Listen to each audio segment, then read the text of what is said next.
युवराज म्हणून त्याला भडकवलं गेलं असेल, योद्धा म्हणून त्याला चेतवलं असेल, बऱ्याच गोष्टींनी त्याला भडकवलं असेल, पण राम शांत राहिला आणि राम संधीची वाट बघत राहिला.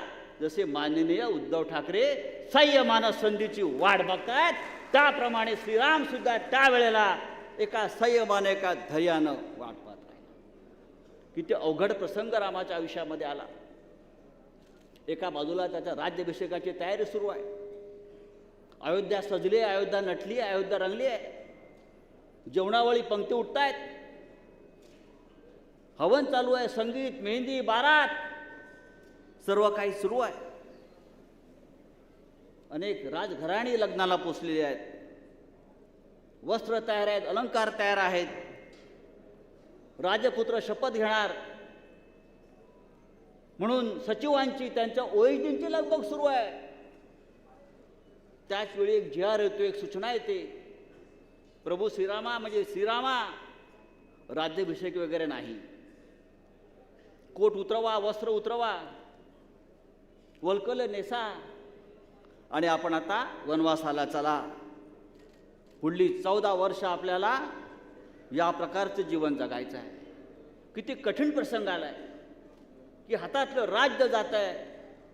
राजपुत्र, आपण राजपुत्र आहोत, हे सुद्धा जात आहे आणि आपल्याला वनवासात जावं लागतं आहे. पण रामाचा संयम बघा, जो उद्धव मी नेहमी उद्धव साहेबांमध्ये आपल्या पाहतो. रामाचा संयम पहा. राज्याभिषेक होऊन मी राजा होतोय, अयोध्येचा स्वामी होतोय, यावर त्याला आनंदाचा उकाळ्या फुटत नाही आहेत. आणि मला सीतेसह, लक्ष्मणासह वनवासात जावं लागतं आहे, म्हणून तो निराश आणि दुःखी सुद्धा नाही आहे. हाच तो संयमी राम. आपण आज काय पाहतो, एखादा अधिकाऱ्याला, आपण मंत्री होतात, आदित्यजी सगळे मंत्री होतात, एखादा अधिकाऱ्याला तुम्ही सांगितलं तुझी चंद्रपूरला बदली करतो, गडचिरोलीला बदली करतो, नको नको नको मला जंगलात पाठवू नका म्हणतात.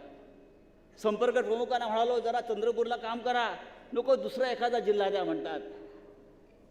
पण प्रभू श्रीराम हे आपलं राजपाट सोडून हे जंगलात निघाले. त्याने विचारलं नाही. आपण म्हणतो विमान जात आहे का तिथे, हॉटेल आहे का तिकडे, रस्ता आहे का तिकडे. एक गोष्ट आपण इथे समजून घेतली पाहिजे, जो आजच्या या महाशिबिराचा खरा सार आहे आणि तो सार रामकथेमध्ये आहे. म्हणून मी आज रामावर बोलतोय, राजकारणावर बोलत नाही. याच्या महाशिबिराचा जर मुख्य सारांश कोणता असेल तो रामकथेमध्ये आहे, तो रामामध्ये आहे. दशरथ पुत्र राम जोपर्यंत अयोध्येत राहिला तोपर्यंत तो युवराज म्हणून जगला, राम बनून जगला, तो श्रीराम होता. पण राम जेव्हा संघर्ष करून जंगलातून बाहेर आला तेव्हा तो भगवान राम झाला, मर्यादा पुरुषोत्तम राम बनला. यातून आपण शिकायला पाहिजे की आपण जेव्हा संघर्ष करतो आणि संघर्षातून पुढे जातो तेव्हा आपल्याला देवत्व प्राप्त होतं. धैर्य, हिंमत आणि संघर्ष, यातून रामाला भगवान राम बनवलेला आहे. हे अद्भुत धैर्य होतं. रामाचा काय कमी अपमान झाला? रामाचाही अपमान झाला, पदोपदी अपमान झाला, जंगलात अपमान झाला, राजमहालात अपमान झाला, सर्वत्र रामाचा अपमान झाला. तो रामानं सहन केला आणि फक्त अपमान करणाऱ्याकडे एक कटाक्ष टाकून राम पाहत राहिला. वेट अँड वॉच, माझी सुद्धा वेळ येईल, आमची सुद्धा वेळ येईल. उद्धव साहेब, वेट अँड वॉच, आपली सुद्धा वेळ येईल. एका गोष्टीचा विचार केला पाहिजे आपण. कंटाळला नाहीत ना रामकथा ऐकून? आता म्हणतो संजय राऊत काय बोलताय, विषयाला सोडून बोलताय. एक विचार करा, राम निघालेला आहे, अयोध्येतून निघालेला आहे, भरजरी वस्त्र घालून निघालेला आहे. हे मी यासाठी सांगतोय की शिवसेनेचा जो आत्मा आहे तो रामकथेमध्ये आहे. शिवसेनेचा जो संघर्ष आहे तो रामाच्या संघर्षामध्ये आहे, तो लक्ष्मण सीतेचा त्यागामध्ये आहे. शिवसेनेचा जो आत्मा आहे तो रावणाच्या पराभवामध्ये आहे. हे लक्षात घ्या. म्हणून तुम्हाला मी आज वेगळ्या पद्धतीने सांगण्याचा प्रयत्न करतो आहे. राम जेव्हा निघाले अयोध्येतून, उद्धव साहेब, आदित्य, राम जेव्हा अयोध्येतून निघाले, वल्कल नेसून निघाले, त्या काळातलं ते सगळ्यात मोठं या भूमीवरचं खानदान होतं. त्याच्या तोडीचं खानदान, रामाच्या तोडीचं खानदान रघुवंश या पृथ्वीवर नव्हतं, तरी त्यांच्या नशिबी वनवास आला. हिंदुस्थानात जे जे काही भव्य दिव्य घडलं होतं ते त्याच्या कुटुंबातून घडलं होतं. अनेक योद्धे त्या कुटुंबात निर्माण झाले होते. रघु, दिलीप, पुरुरवा, दशरथ, भरत, ज्या देशाचं नाव भारत जे जे पडलं ते त्या कुटुंबाच्या भरत या माणसावरून पडलं होतं. त्याच्यासारखा योद्धा त्या कुटुंबात निर्माण झाला नव्हता. राम जेव्हा निघाला तेव्हा संपूर्ण प्रवासामध्ये अनेक राजांची राज्य होती. त्यांना कळलं असेल की राजपुत्र निघालेला आहे, अयोध्येचा राजपुत्र निघालेला आहे, आपण त्याला भेटलं पाहिजे, आपण त्याचं स्वागत केलं पाहिजे, त्याला मदत केली पाहिजे. कदाचित रामानं त्यांची मदत घेऊन एखाद्या ठिकाणी त्याला वास्तव्य करता आलं असतं, पण रामाने ते केलं नाही. पण त्यांनी संपूर्ण त्या प्रवासामध्ये रामाने एक केलं. कोणत्याही राजाची, कोणत्याही वतनदाराची, कोणत्याही सरंजामदाराची मदत घेतली नाही, तर राम आपल्या सोबत सगळ्यांना घेऊन गेला.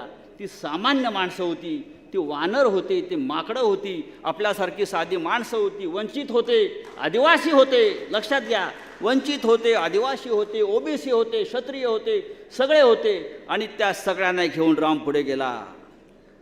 त्याला माता शबरीचे आशीर्वाद होते, कारण त्याला माहीत होतं रामाचा एक निर्धार पक्का होता.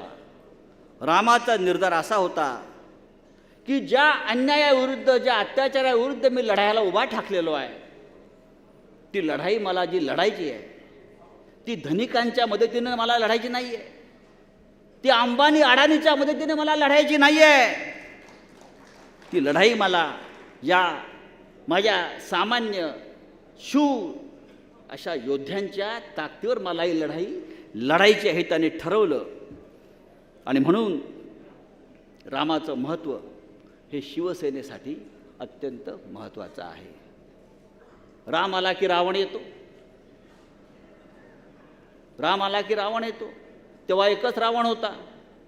आज आपल्याला गेल्या 25-30 वर्षात जागोजाग रावणच रावण दिसत आहेत. दिल्लीत जा रावण, महाराष्ट्रात रावण, नाशिकमध्ये रावण, किती रावण. पण एक लक्षात घ्या, आपल्याला असं वाटतं आजचा रावण अजिंक्य आहे. नाही, तो रावणसुद्धा अजिंक्य नव्हता. तो रावणसुद्धा अजिंक्य नव्हता. त्या रावणाला बालीनं सुद्धा हरवलं होतं. बाली माकड वानर होता, त्या वानराला शेषबाहूनं हरवलं होतं. बालीने तर रावणाला आपल्या बगलेत त्याचं मुंडकं पकडून त्याची धिंड काढली होती आणि किल्ल्यावर त्याला आपटून मारण्याचा प्रयत्न केला होता. त्याच्यामुळे रावण अजिंक्य नव्हता. हे डोक्यातून काढा की रावण अजिंक्य आहे सध्याचा, अजिबात नाही.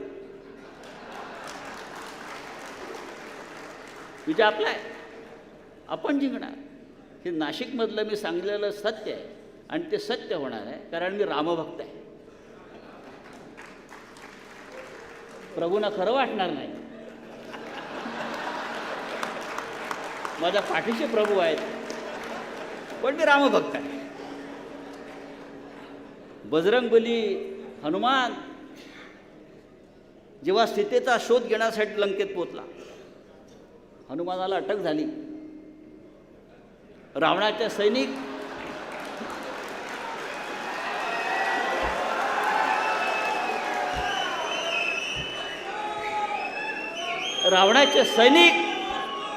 रावणाचे सैनिक त्याला जेरबंद करून रावणाच्या दरबारात घेऊन गेले. रावण हसला आणि म्हणाला, काय रे वानरा, मला ओळखत नाहीस? तुझी हिंमत कशी झाली माझ्या राज्यात येण्याची? अरे तो हनुमान बजरंगबली, अरे तुला ओळखतो ना, अरे तो तूच ना, ज्या बालीनं बगलेत पकडून तुझ्या दारावर आपटून तुला मारण्याचा प्रयत्न केला होता आणि तुझी धिंड काढली होती. त्याबरोबर रावणाचा चेहरा पडला. हे मी यासाठी सांगतोय, हनुमान भर दरबारामध्ये हे यासाठी म्हणाला कारण त्याला रावणाचा कॉन्फिडन्स लूज करायचा होता. तुम्ही तुला मारू शत्रूचा कॉन्फिडन्स पहिला लूज केला पाहिजे. अरे कोण भारतीय जनता पक्ष, कोण नरेंद्र मोदी, कोण देवेंद्र फडणवीस, कोण अजित पवार, कोण एकनाथ शिंदे? कॉन्फिडन्स लूज करा. रावणाचा कॉन्फिडन्स पहिल्या भेटीत हनुमानानं तोडला आणि तिथेच रावण हरला. पहिल्या भेटीत रावणाचा कॉन्फिडन्स हनुमानानं तोडला. अरे तू तोच ना, तुला एका वांद्रानं यत्किंचित वांद्रानं आपटून मारलं होतं. पहिल्या भेटीत रावणाचा कॉन्फिडन्स हनुमानानं तोडला, म्हणून रावण रामाकडून पराभूत झाला. अरे मला एका वांद्रानं मारलं. एक लक्षात घेतलं पाहिजे, रामकथेमध्ये अनेक गोष्टी असतील. मी तुम्हाला काही उदाहरणं दिली. मला माहिती आहे वेळ संपत चाललेला आहे. रामकथेमध्ये 2400 श्लोक आहेत आणि 7 कांड आहेत. मी सांगतोय, मी अजून तुम्हाला 24 सुद्धा सांगितलेले नाहीत. रामाच्या जीवनातला सगळ्यात कठीण प्रसंग कोणता असेल तर तो लक्ष्मणाला मूर्छा आली. लक्ष्मण कोसळ हा त्याच्या जीवनातला सगळ्यात कठोर प्रसंग होता. हनुमानाला सांगितलं संजीवनी गुटेगा घेऊन या. हनुमान विसरला आणि अख्खे मेडिकल स्टोअरच घेऊन आला उचलून. त्याला हनुमान म्हणतात. आपण इथे सगळे हनुमान बसलेले आहेत, लक्षात घ्या.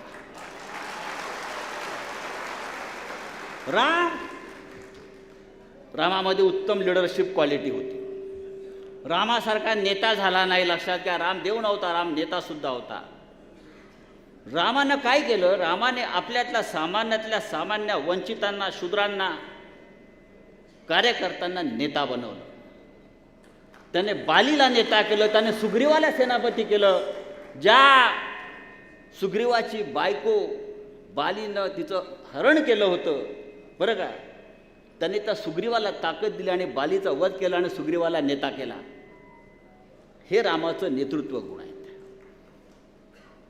रामाने एक अत्यंत महत्त्वाची गोष्ट मी सांगतो आणि हा विषय संपवतो.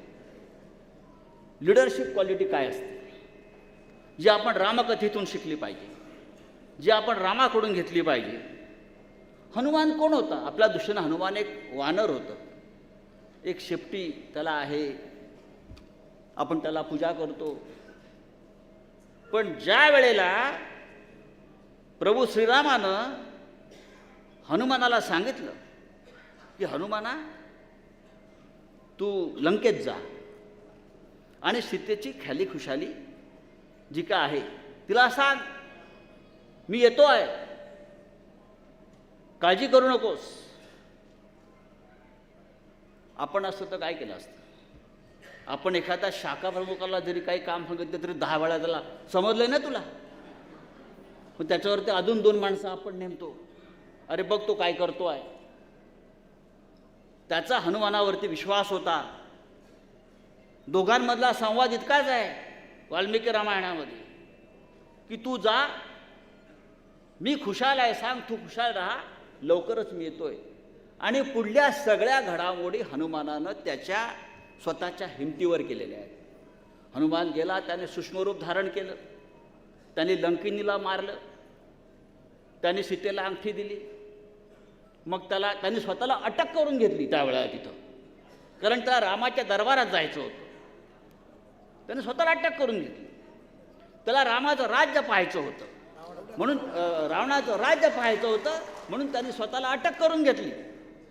तो गेला, रावण चिडला. आता काय करायचं? त्याच्या शेपटाला आग लावा म्हणाले. आता झालं काय? शेपूट कोणाचं? हनुमानाचं. तेल कोणाचं? राज्य कोणाचं जळालं? रावणाचं जळालं. त्याला म्हणतात लिडरशिप क्वालिटी. तुझ्या पैशानं तुझं राज्य जाळलं.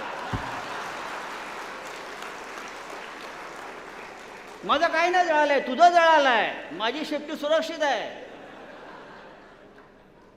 वाघाच्या शेपटीला काही गुजा पोचली नाही इथे. वाघ सुरक्षित आहे, लक्षात घ्या. वाघाचे बसडे पण सुरक्षित आहेत, हनुमान सुरक्षित आहेत.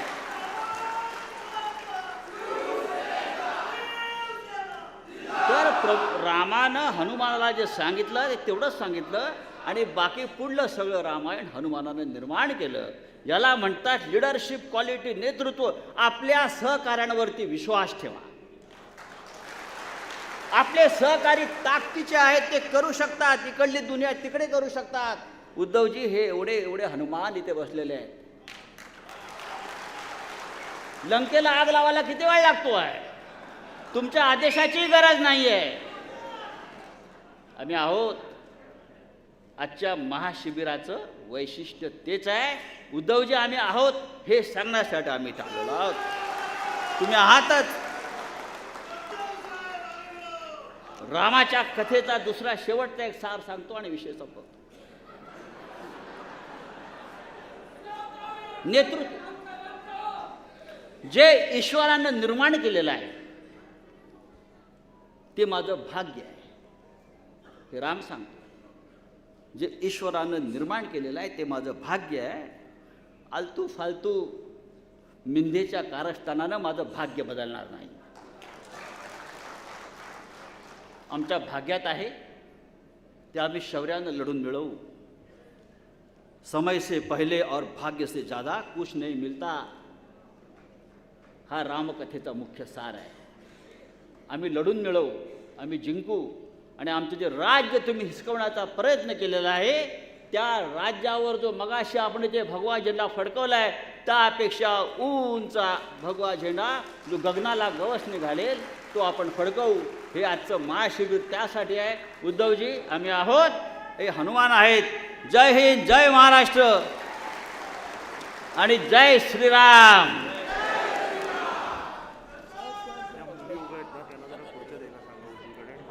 धन्यवाद राऊत साहेब. फक्त सूचना आहे, पाठीमागे स्वयंसेवक उभे आहेत, त्यांनी दरवाजा जे बंद करून घ्यायचा आहे. निमंत्रित शिबिरांसाठी आहे. आणि ज्या मुली उभ्या आहेत त्यांना पुरुषांनी खुर्च्या खाली करून द्यायच्या आहेत. यानंतर मी या ठिकाणी आमंत्रित करतोय शिवसेना नेते माननीय अरविंद सावंतजी. अरे एवढा रोडवलेला आवाज कसा चालेल? जय भवानी. नाशिकच्या पदाधिकाऱ्यांना विनंती आहे की ताबडतोब व्यासपीठावर उपस्थित असलेल्या सर्व नेत्यांना पुष्पगुच्छ देऊन त्यांचं स्वागत करायचं आहे. अरविंद सावंत साहेब.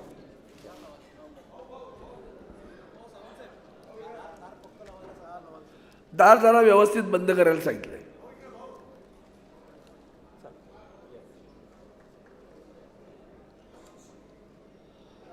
महाराष्ट्राचा आराध्य दैवत छत्रपती शिवाजी महाराज, भारतरत्न डॉक्टर बाबासाहेब आंबेडकर आणि ज्यांनी तुमच्या आमच्या धमन्यांमध्ये मराठीचा श्वास दिला, ध्यास दिला, हिंदुत्व रोमारोमात भिनवलं, ते वंदनीय हिंदू हृदय सम्राट शिवसेना प्रमुख श्रीमान बाळासाहेब ठाकरे आणि तुम्हा आम्हा सर्वांच्या लाडक्या मा सोमिनाताई ठाकरे यांना भावांजली वाहतो.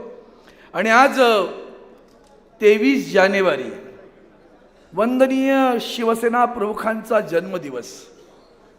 तुम्हा सर्वांच्या वतीनं वंदनीय शिवसेना प्रमुखांना अभिवादन करतो. आणि आज या महाशिबिरास उपस्थित किंबहुना ज्यांच्या मार्गदर्शनाचा किंवा मार्गदर्शनाची सारी दुनिया वाट पाहते, सारा महाराष्ट्र वाट पाहतोय, ते आदरणीय उद्धवजी ठाकरे साहेब, शिवसेनेचे नेते सन्माननीय सुभाष देसाई साहेब, दिवाकर रावतेजी, आदित्यजी ठाकरे, व्यासपीठावरील सर्व शिवसेनेचे नेते मंडळी उपस्थित. मी आता बांधवांनो भगिनींनो नाही म्हणणार, तर भगिनींनोच बोलावं लागेल. उपस्थित हनुमानांनो, खरं सांगायचं तर राऊत साहेबांनी इतक्या काळी पाचमध्ये जेवून ठेवले. तुम्ही शौर्य गाथा सांगितली, लढाऊ गाथा सांगितली. माझ्या मनात आलं तर मी काय रडगाथा काढणार की काय असं सहज विचार आला. खरं तर एक वेगळा विषय मला दिला.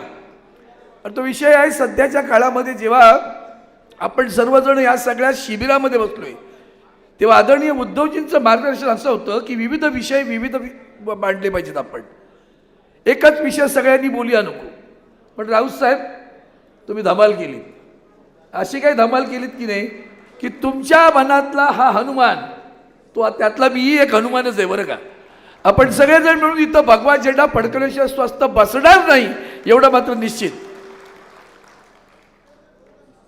एकच सुरुवातीला सांगतो की आजकाल एक नवीन डायलॉग आहे, 75 साल में क्या हुआ.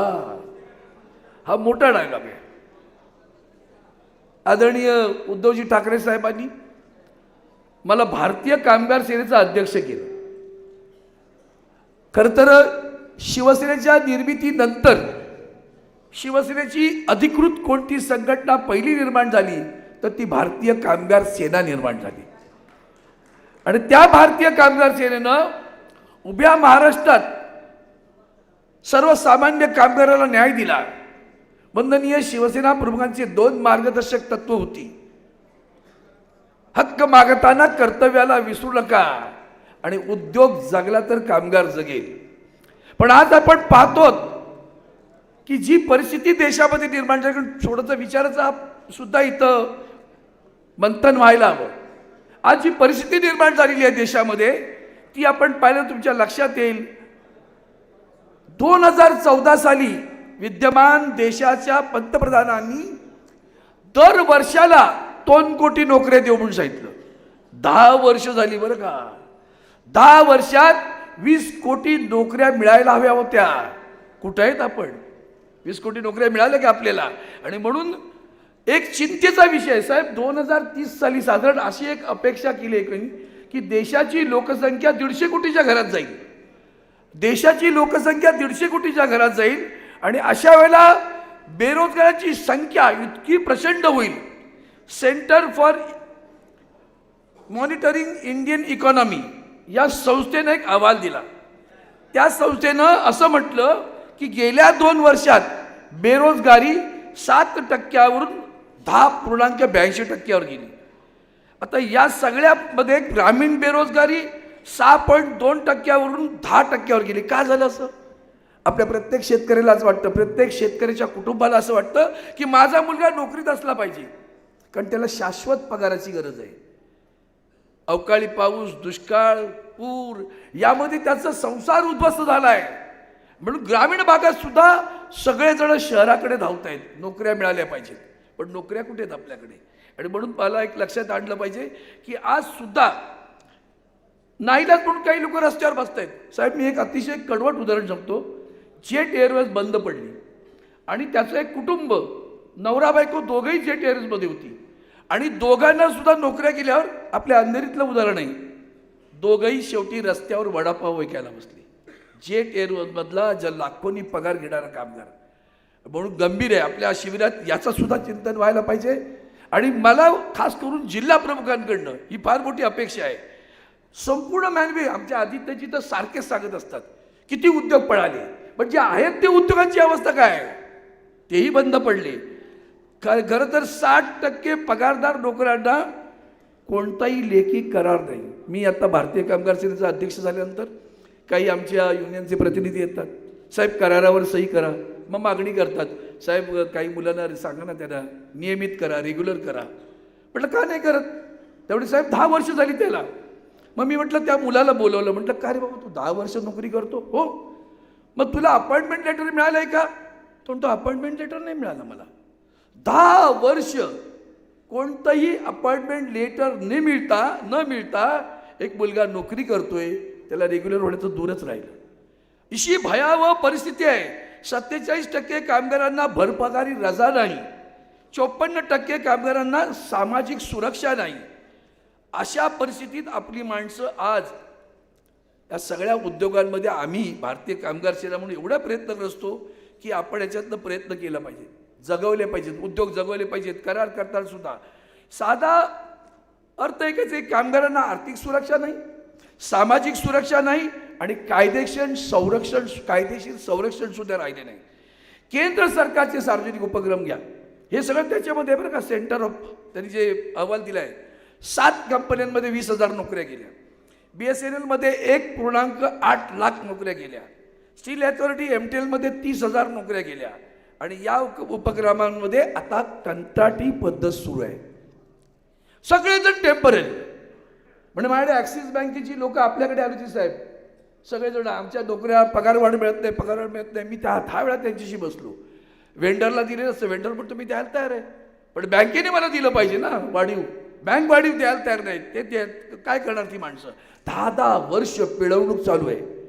2 कोटी नोकऱ्या देणार बरं का आम्ही. ते 2 कोटी नोकऱ्या तर राहिलाच. Make in India. आज खरं तर गुगल, ॲमेझॉन, इन्फोसिस ह्या सगळ्यांमध्ये नोकऱ्या गेल्या, कमी झाल्या. आणि त्याच्यातून आता आदित्यजी आर्टिफिशियल इंटेलिजन्स याचा आपल्या तरुण पिढीनं खूप विचार केला पाहिजे. आता हा आर्टिफिशियल इंटेलिजन्स याच्यामध्ये सुद्धा आपल्याकडे नोकर भरतीचा काय परिणाम होईल याचा विचार आपल्याला करायला पाहिजे. स्टार्टअप होते ना, स्विगी, बायजू, अनअकॅडमी, शेअरचॅट, सगळ्यांच्यामध्ये 15-15 हजार नोकऱ्या गेलेल्या आहेत. आणि म्हणून आत्ता विषय त्यातून आत्ता आरक्षणाची लढाई सुरू आहे. आरक्षण कुठं मिळेल? सरकारमध्ये. मग आरक्षण मिळेल, सगळं खाजगीकरण, अतिरेकी खाजगीकरण सुरू आहे. आणि त्यामध्ये महाराष्ट्रात मराठ्यांचा आरक्षणाची लढाई सुरू आहे, धनगर आहे, ओबीसी आहे, तिकडे जाटांचं हरियाणामध्ये अजून आहे आंदोलन सुरू आहे, गुजरातमध्ये पाटीदारांचं आंदोलन सुरू आहे. ह्या सगळ्या आंदोलनाच्या पार्श्वभूमीवर आरक्षण मिळायला सार्वजनिक उपक्रम उद्ध्वस्त करून टाकले. 75 साल में क्या हुआ? उन्होंने जो बनाया था मैंने बेच दिया. उन्होंने जो बनाया था मैंने बेच दिया, लोगों को बेरोजगार किया. बस एक अपू की गोली उनको दे दी. अपूची गोळी दिली, जय श्रीराम म्हणा किंवा आणखीन धर्माची गोळी दिली. बस. तुम्ही विचारायचे नाहीत प्रश्न. महागाईचा प्रश्न विचारायचा नाही, बेरोजगारीचा प्रश्न विचारायचा नाही, महिलांच्या अत्याचाराचा प्रश्न विचारायचा नाही. तुम्ही कोणतेच प्रश्न विचारू नका. बेरोजगार डिग्र्या घेऊन रस्त्यात फिरतोय बरं का, भेंडोळी घेऊन. आणि म्हणून मी तुमच्यासमोर आज हा विषय मांडताना आणखीन त्यावर कडी काय केली. साहेब, तुम्ही मला तुमच्या आशीर्वादाने मी मंत्री झालो. आणि मंत्री झाल्यानंतर कामगारांचे 29 कायदे क्लब करून 4 कायदे करायचं ठरलं. आणि ते कायदे मी वाचल्यावर मी सुदैवाने तुमचाच शिष्य असल्यामुळे धाडस होतं. कॅबिनेटमध्ये बोलण्याचं धाडस नाही बरं कोणाचं. त्यांनी आणले कायदे. म्हटलं, मी हात वर केला, मोदी साहेब मला बोलायचं आहे. हा सावंतजी क्या कहना है, हे कायदे आणू नका. आधीच कामगार पिळवटला गेलाय, उद्ध्वस्त होईल. साहेब, तुम्हाला अभिमान वाटेल, मी ऑब्जेक्शन घेतलं, कायदे थांबले. आणि सगळ्यात महत्त्वाचं, तुम्ही मोठं काम केलं. तुम्ही मुख्यमंत्री होतात, केंद्रातले कायदे लागू करू दिले नाहीत. महाराष्ट्राला कोणी वाचवलं असेल तर आदरणीय उद्धवजी ठाकरे साहेबांनी वाचवलं. ते लागू करू दिले नाहीत. पण त्याच्यानंतर मी राजीनामा दिल्यानंतर ताबडतोब दुसऱ्या महिन्यात पास झालं गेलं. सगळे कायदे लागू करून टाकले.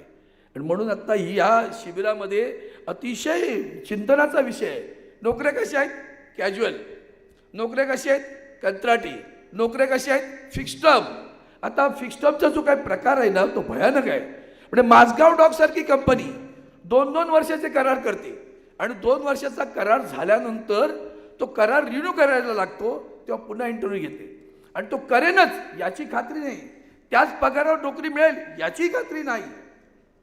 हा फिक्स टर्म 7-7, 8-8 वर्ष वेळा फिक्स टर्म, म्हणजे 7-2 14 वर्ष. माझगाव डॉकसारख्या सरकारी उपक्रमामध्ये लोक परमनंट आजही झालेली नाहीत. आणि म्हणून हा गंभीर विषय या अधिवेशनामध्ये मला मांडायला मिळाला. साहेब, याच्यापेक्षा आणखीन एक भयानक सांगतो. कायदा काय केला? पूर्वी कायदा होता, 100 जर कामगार असतील आणि 100 कामगारांचा कारखाना एखादा बंद करायचा असेल तर सरकारची अनुमती घ्यायला पाहिजे. आता कायदा असा केला, 300 कामगारांची संख्या असेल, 300 कोण? परमनंट बरं का, त्याच्यात कंत्राटी धरले जात नाही. 300 कामगार असतील आणि तो कारखाना बंद करायचा असेल तर केंद्र सरकारनं कुठल्याही अनुमतीशिवाय ते कारखाने बंद करण्याचा अधिकार दिला त्यांना. माझे मिर्लेकर ते बसले, मिर्लेकरांनी एकदा मला पुण्यातलं उदाहरण दिलं होतं. 100 पेक्षा कमी कर्मचारी होईनात जुन्या, त्यांनी काय केलं, VRS वर ऑफर केली. आणि VRS ऑफर करून नंतर कुठेतरी एक मिळतं 2-4 गिरायकं. आणि मिळाल्याबरोबर आकडा 97 वर आला. 97 वर आकडा आल्यावर शनिवारी लोक कामावर गेली होती. सोमवारी येऊन बघतात रविवार सुट्टी होती. सोमवारी येऊन बघतात कारखाना बंद झाला आहे. उद्ध्वस्त झाली लोक हजारोनी. नोकियासारखी कंपनी बंदी. 40-40 वर्ष वय झालं बरं का, आता नोकरी मिळणार नाही अशी अवस्था देशामध्ये आहे. सगळ्यात महत्त्वाचं साहेब, एक कायदा पास झाला होता. आदित्यजी, तुमच्यासाठी सांगतो, एक कायदा पास करतो जेटली असताना. NCLT आली त्या कायद्यामध्ये. आणि त्या NCLTने काय केलं, जेट एअरवेजचं एक उदाहरण देतो तुम्हाला मी. NCLTमध्ये जेट एअरवेज बुडली.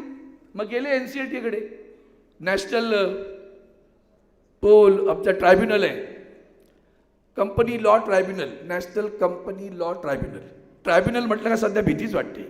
आपला पण तो ट्रायब्युनलच होता ना राज्यात. तर त्या ट्रायब्युनलकडे गेल्यानंतर साहेब 60-70 लाख रुपयाची देणी निघाली. काय सांगावं, NCLTने 23,500 रुपये घ्या. गप्पा, 70 लाख येणं आहे. ग्रॅज्युएट आहे, प्रायव्हेट फंड आहे. मला अभिमान वाटतो साहेब, तुमच्या मार्गदर्शनात, तुमच्या आशीर्वादानं भारतीय कामगार सेना लढली, सुप्रीम कोर्टापर्यंत लढली. NCA त्याचं अपिलेट आहे, त्या अपिलेटमध्ये लढली आणि आज त्या कामगारांना ग्रॅज्युएटेड प्रायव्हेट फंड देण्याचं काम भारतीय कामगार सेनेनं केलं. सोपी गोष्ट नाही बरं का. हे कायदे कसे उद्ध्वस्त करतायत बघा. सगळ्यात माझा विनोदाचा भाग दुसरा सांगतो. विनोद नाही, गंभीर आहे. आपल्याकडे आपले अनिल अंबानी, आमच्या थोरल्या बंधूंचे छोटे बंधू, त्यांची एक कंपनी अवसायानात गेली. अवसायात गेली. तिच्यावर बँकेचं कर्ज किती? तिच्यावर बँकेचं कर्ज 47,500 कोटी. किती कर्ज? 47,500 कोटी. आणि ते कर्ज जेव्हा NCLTकडे गेल्यानंतर NCLTने काय म्हटलं, एक काम करा, तुम्ही 4,500 कोटी रुपये मध्ये या तंटा मिटवा. 47,500 कोटी रुपये कर्ज आणि 4,500 कोटी मध्ये तंटा मिटवा. आमच्या बँका सुद्धा NCLTकडे ऍक्सेप्ट करतात. ठीक आहे, आम्हाला हरकत नाही. 4,500 कोटी रुपये. शेतकऱ्याचं जरासं कर्ज राहिलं तर त्याच्या घरी जाता, त्याची भांडी कुठे रस्त्यात फेकता, नोटिसा त्याच्या घरावर लावता. अंबानीचं 27,500 कोटी रुपयाचं कर्ज NCLT 4,500 कोटी रुपयामध्ये करते. हे कशाचं होतं काय? आणि म्हणून तुम्ही गंभीरपणे हा विषय घेतला, तो यासाठीच घेतला. आणि शेवटचं एकच सांगतो, आज रेल्वेमध्ये 3.15 लाख नोकऱ्या अजूनही उपलब्ध आहेत. नेव्ही, आर्मी, एअरफोर्समध्ये 1.35 लाख नोकऱ्या आहेत. केंद्र सरकारच्या सार्वजनिक 248 उपक्रमामध्ये 8 लाख नोकऱ्या आहेत. 25 वर्षावरील 42% युवा बेरोजगार आहे. हे मुद्दा माझा आकडेवारी सांगितली, कारण अधिवेशन आहे, काय जाहीर भाषणात बोलता येत नाही अशी आकडेवारी, किंवा सभागृहात बोलता येतं. आणि म्हणून शेवटी एकच सांगतो, आपण सर्व शिवसैनिकात हनुमान आहेत. आपलं शिवसेनेचं गाणं फार सुंदर आहे, धगधगता अग्नी चहूकडे आणि मार्ग निखाऱ्याचा. मला उद्धवजींच्या धाडसाचं खूप कौतुक वाटतं. कोविडमध्ये या माणसानं जे काम केलं त्याला वर्ल्ड हेल्थ ऑर्गनायझेशन डोक्यावर घेतलं, सगळ्यांनी कौतुक केलं. आणि हा म्हणता उद्धवजी आमच्या महाराष्ट्राचे कुटुंब प्रमुख झाले, याच्यापेक्षा कोणती मोठी गोष्ट आपल्याला आहे सांगा. आणि म्हणून सांगतो, धगधगता अग्नी चहूकडे आणि मार्ग निखाऱ्याचा, जमला नाही कुणाला तर दोष नको त्याचा, हिशेबा आम्ही ठेवत नाही अशा भेकडांचा, वाघ एकला राजा बाकी खेळ माकडांचा. म्हणून तुम्हा सर्व वाघांना आव्हान करतोय, हा जो विषय मी तुमच्यासमोर मांडलाय तो समजून घ्या. जिल्हा प्रमुखांनी पुढे या, भारतीय कामगार सेनेच्याकडे कामासाठी त्या संदर्भात आपला संपर्क साधा. शेवटी एकच सांगतो, आदरणीय उद्धवजी, तुमच्या संदर्भात जो घडलं त्याचं एक वाक्य फक्त सांगतो. चांगल्या माणसाची किंमत कमी करता येत नाही बरं का. अच्छे आदमी भले आदमी की कीमत नहीं कमी करते हैं. सोने के कितने भी टुकड़े हो जाए लेकिन सोने की कीमत कम नहीं होती है. सोने जैसा आदमी हमारा नेता है, उसके कितने भी टुकड़े करो उसकी किंमत नाही. पक्ष आमचा फोडताय, तुकडे करताय, कधीच किंमत कमी होणार नाही. आणि म्हणून आज या ठिकाणी हा जो विषय, गंभीर विषय मी अशी बिरत मांडलाय, त्याचं सगळ्यांनी गंभीरतेनं घ्यावं. आणि आपल्याला आपण हातात हात घालून, कारण देशातल्या शेतकऱ्यांसाठी केलेले कायदे, देशाच्या पंतप्रधानांना मी सभागृहात विनवणी केली, आपण जाऊन एकदा भेटा, नाही भेटले. शेवटी देशाची माफी मागावी लागली आणि कायदे घ्यावे लागले. उद्या कामगारांच्या बाबतीत सुद्धा अशाच एकत्र या आणि देशाच्या पंतप्रधानांना पुन्हा एकदा देशासमोर जाऊन माफी मागायला लागेल आणि सांगायला लागेल, मी कामगारांचे कायदे मागे घेतोय. अशा प्रकारची आपण एकजुटीने काम करूया अशी शुभेच्छा देतो. आपली रजा घेतो. मला संधी दिल्याबद्दल आदरणीय पक्षप्रमुखांचे आभार मानतो. जय हिंद, जय महाराष्ट्र, वंदे मातरम. धन्यवाद अरविंद सावंतसाहेब. आणि यानंतर मी या ठिकाणी आमंत्रित करतोय शिवसेनेच्या उपनेत्या सुषमाताई अंधारे यांना.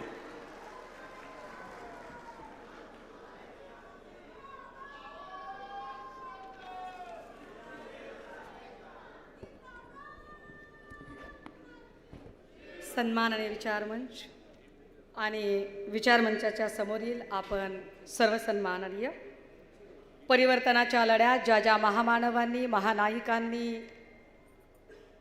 आपलं बलिदान दिलं, त्या सर्व महामानवांना, महानायिकांना विनम्र अभिवादन करत या देशामध्ये आम्ही स्वतंत्र आणि अत्यंत आश्वस्तपणे मोकळा श्वास घेऊ शकतो ते ज्या सीमेवर लढणाऱ्या सैनिकांमुळे, त्या सर्व सैनिकांना, शहीदांना आणि त्यांच्या वीरपत्नींना अभिवादन करत, कालचा राम मंदिर प्राणप्रतिष्ठा सोहळा ज्या कारसेवकांमुळे आपण अनुभवू शकलो, त्या वंदनीय बाळासाहेबांच्या सगळ्या सच्च्या कारसेवकांना आणि शिवसैनिकांना अभिवादन करत, आज वंदनीय बाळासाहेब ज्यांनी शिवसेनेचा वटवृक्ष वाढवला, घडवला, त्यांचा जन्मदिवस आहे आणि त्यांच्या जन्मदिवशी होणाऱ्या या महाअधिवेशनाचा मी भाग होत आहे. हा माझ्यासाठीचा दुग्ध शर्करा योग आहे. या अधिवेशनाचे माझ्यासाठी याही दृष्टीने महत्त्व आहे की हे अधिवेशन नाशिकमध्ये होत आहे. नाशिक अनेक कारणांसाठी प्रसिद्ध आहे. नाशिक MD ड्रगचे साठे सापडतात म्हणून प्रसिद्ध आहे. नाशिकमध्ये ललित पाटील सारख्या गुन्हेगारांना पाठीशी घालणारे काही नेते और फिर भी मेरी ही दाढी कैसे सफेद है असे सांगणारे काही बदमाश इथे आहेत म्हणूनही नाशिक चर्चेत आहे. उगाचच उडता तीर आपल्या अंगावर घेत मीच बडी भाभी, मीच छोटी भाभी असे म्हणणारे लोकही या नाशिकमध्ये आहेत. पण त्याहीपेक्षा महत्त्वाचं, नाशिकमधल्या काही ऐतिहासिक संदर्भ, भगूर स्वातंत्र्यवीर सावरकरांचं जन्मस्थळ, अत्यंत सगळ्यांच्यासाठी श्रद्धास्थान असणारं काळाराम मंदिर आणि काळाराम मंदिराच्या बाहेर आम्ही सुद्धा तुमच्यासारखी 2 हाताची 2 पायांची माणसं आहोत. तुमच्यासारखाच 2 हातांच्या 2 पायांच्या माणसांना असणारा अधिकार आम्हालाही मिळाला पाहिजे.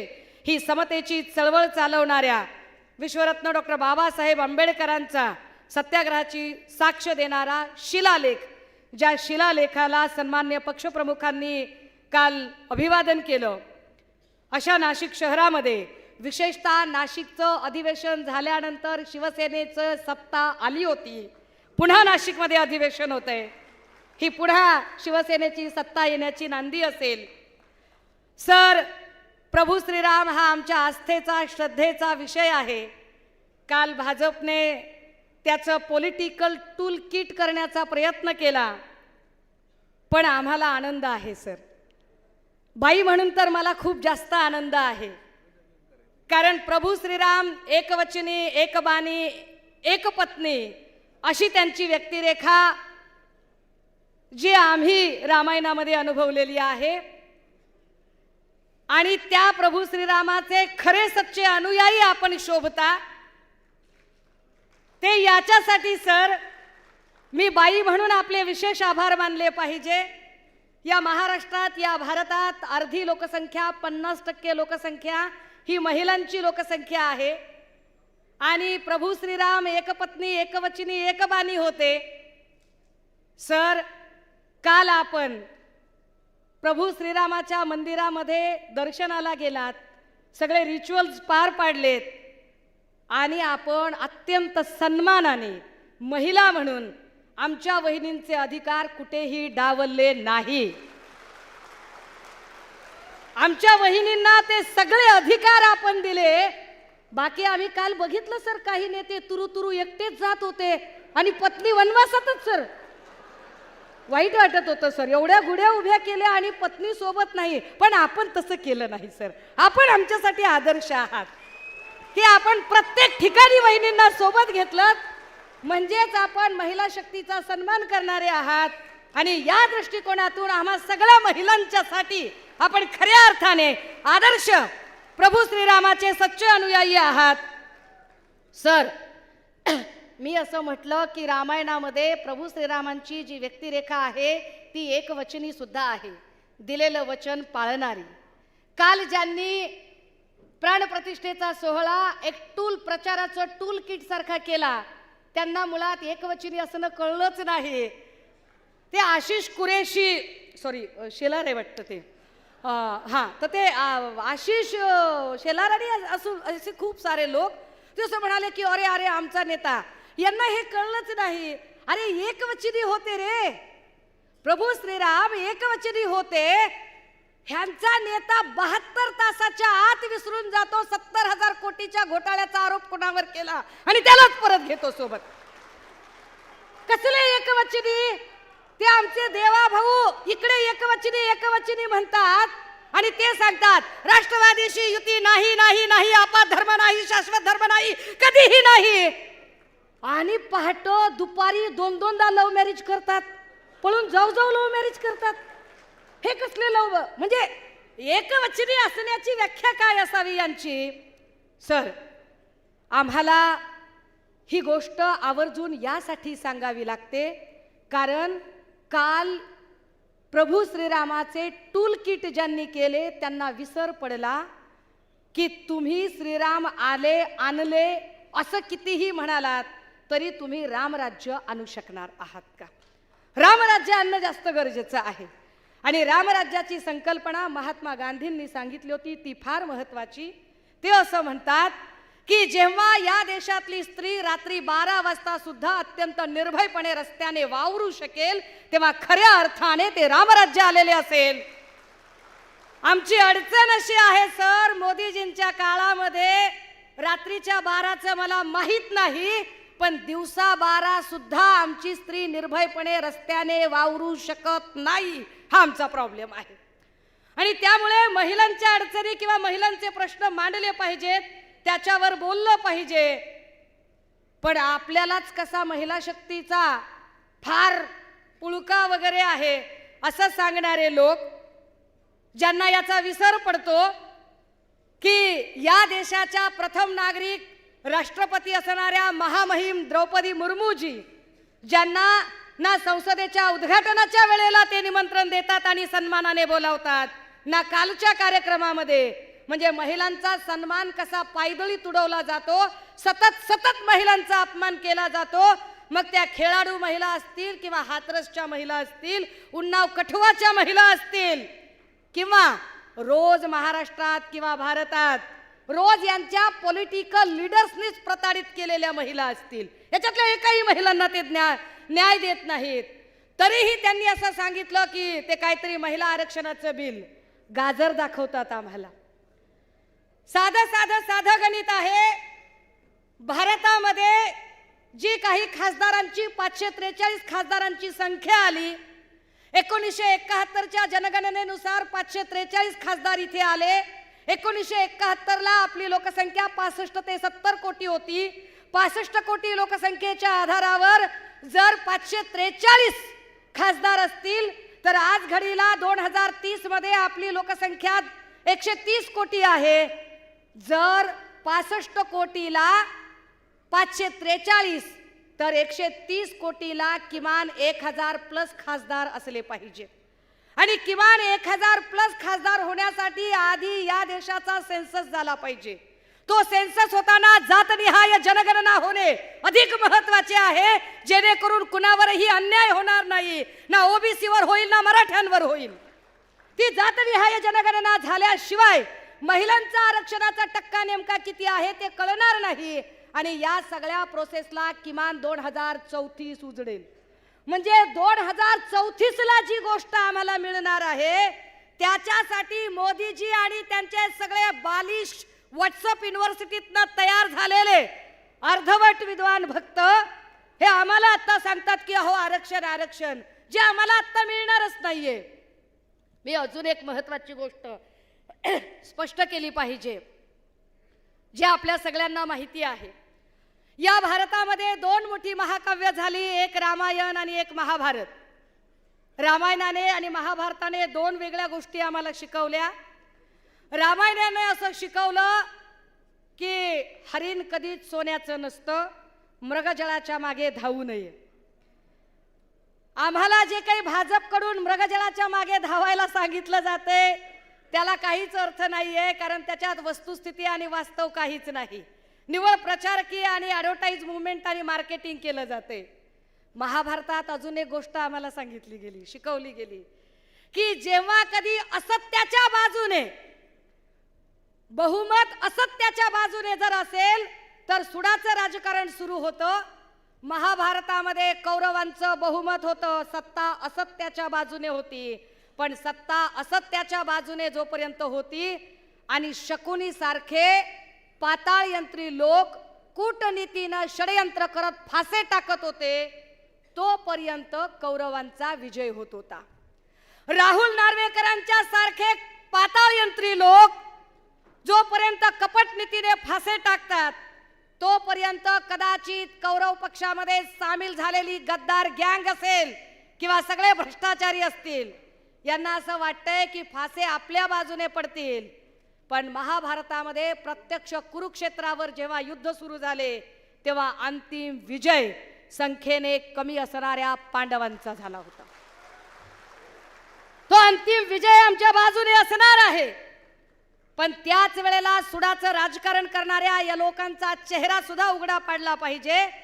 ज्या सुडाच्या राजकारणामध्ये सगळ्यांनी, माध्यमांनीही विचार करावा आणि इथे जमलेल्या प्रत्येक पदाधिकाऱ्याने विचार करावा. जोपर्यंत सत्तेमध्ये आपण होतो तोपर्यंत किरीट सोमय्या नावाच्या व्हिडिओ स्पेशालिस्टने ज्यांच्यावर आरोप केलेले होते त्यातले आता कोण आहेत? ज्यांच्यावर आरोप केले होते ते सगळेच्या सगळे त्यांच्या सोबत आहेत.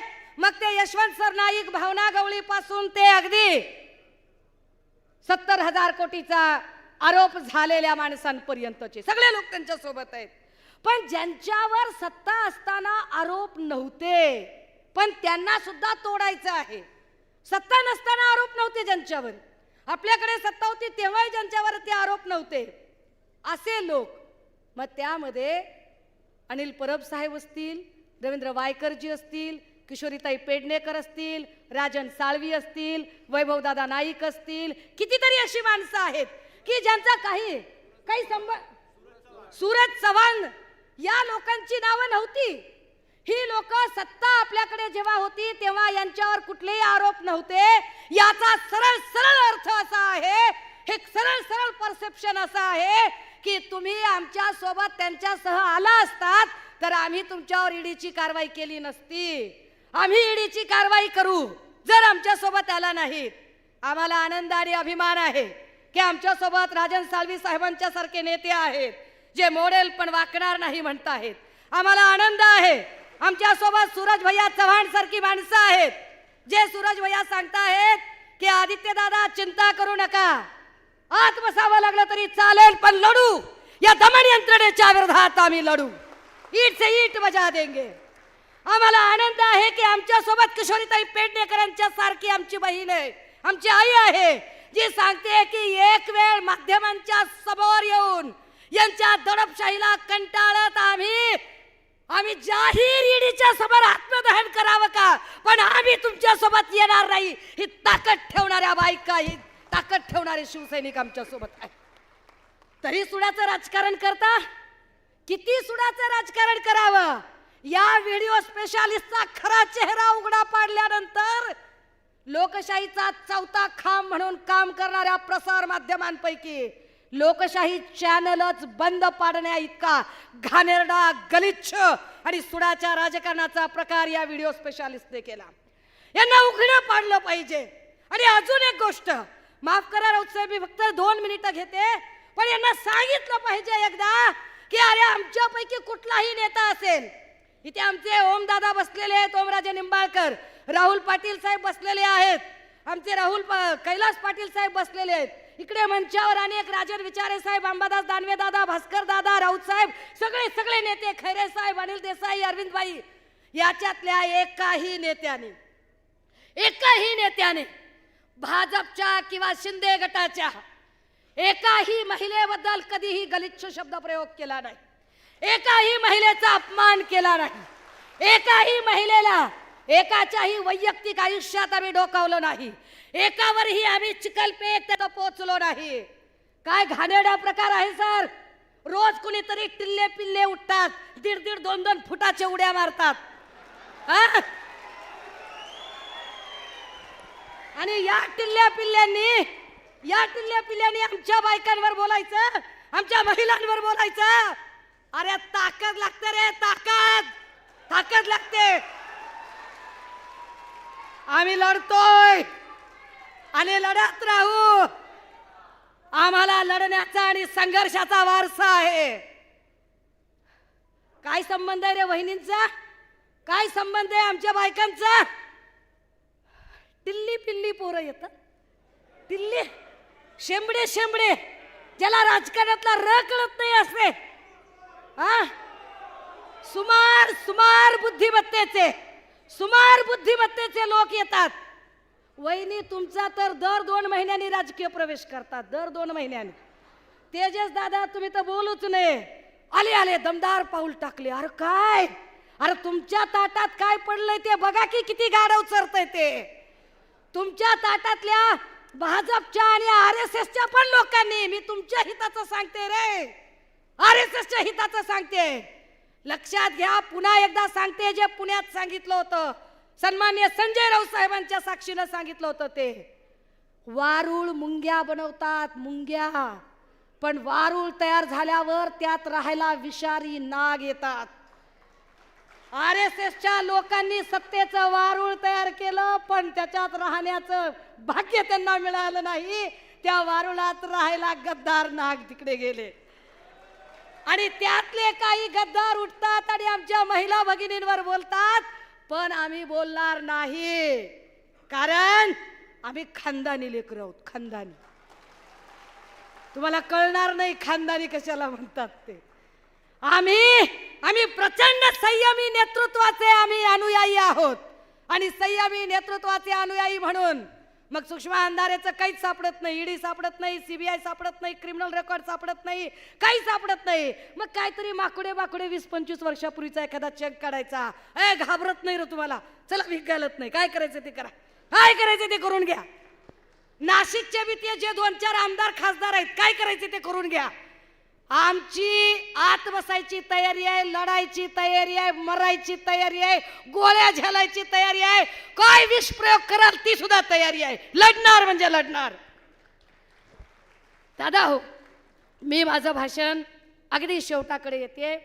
आम्हाला फक्त आजच्या दिवशी आमच्या नेत्यांना एवढाच शब्द द्यायचा आहे की सर, ही समोरची संख्या हे फार त्वेषाने लढणारा एक बारूद आहे आणि आम्ही सगळे तुमच्यासोबत प्राणपणाने आहोत. सन्माननीय संजय राऊत साहेब म्हणाले की एवढा विषय घेतो आणि विषय संपवतो. राऊत साहेब, आपल्या परवानगीने विषय संपला नाही, विषय तर आता सुरू झालाय, आता सुरू झालाय. आणि हा विषय तेव्हा संपेल सर, जेव्हा गद्दाराला एकेकाला त्याची जागा दाखवून देऊ आणि 40च्या 40 पाडून दाखवू, तेव्हा विषय संपेल. मला एवढा मोठा सन्मान दिला, मी राऊत साहेबांचे आणि संपूर्ण मंचाचे खूप खूप आभार मानते. थँक्यू. जय हिंद, जय महाराष्ट्र. धन्यवाद सुषमाताई. माननीय पक्षप्रमुखांचे विचार आपल्याला ऐकायचे आहेतच, पण तत्पूर्वी मी या ठिकाणी महाराष्ट्राच्या विधान परिषदेचे विरोधी पक्षनेते अंबादासजी दानवे यांना आमंत्रित करतोय की महाराष्ट्रातलं शेतकरी आणि महाराष्ट्राचं लबाड सरकार यांचा पंचनामा करण्यासाठी.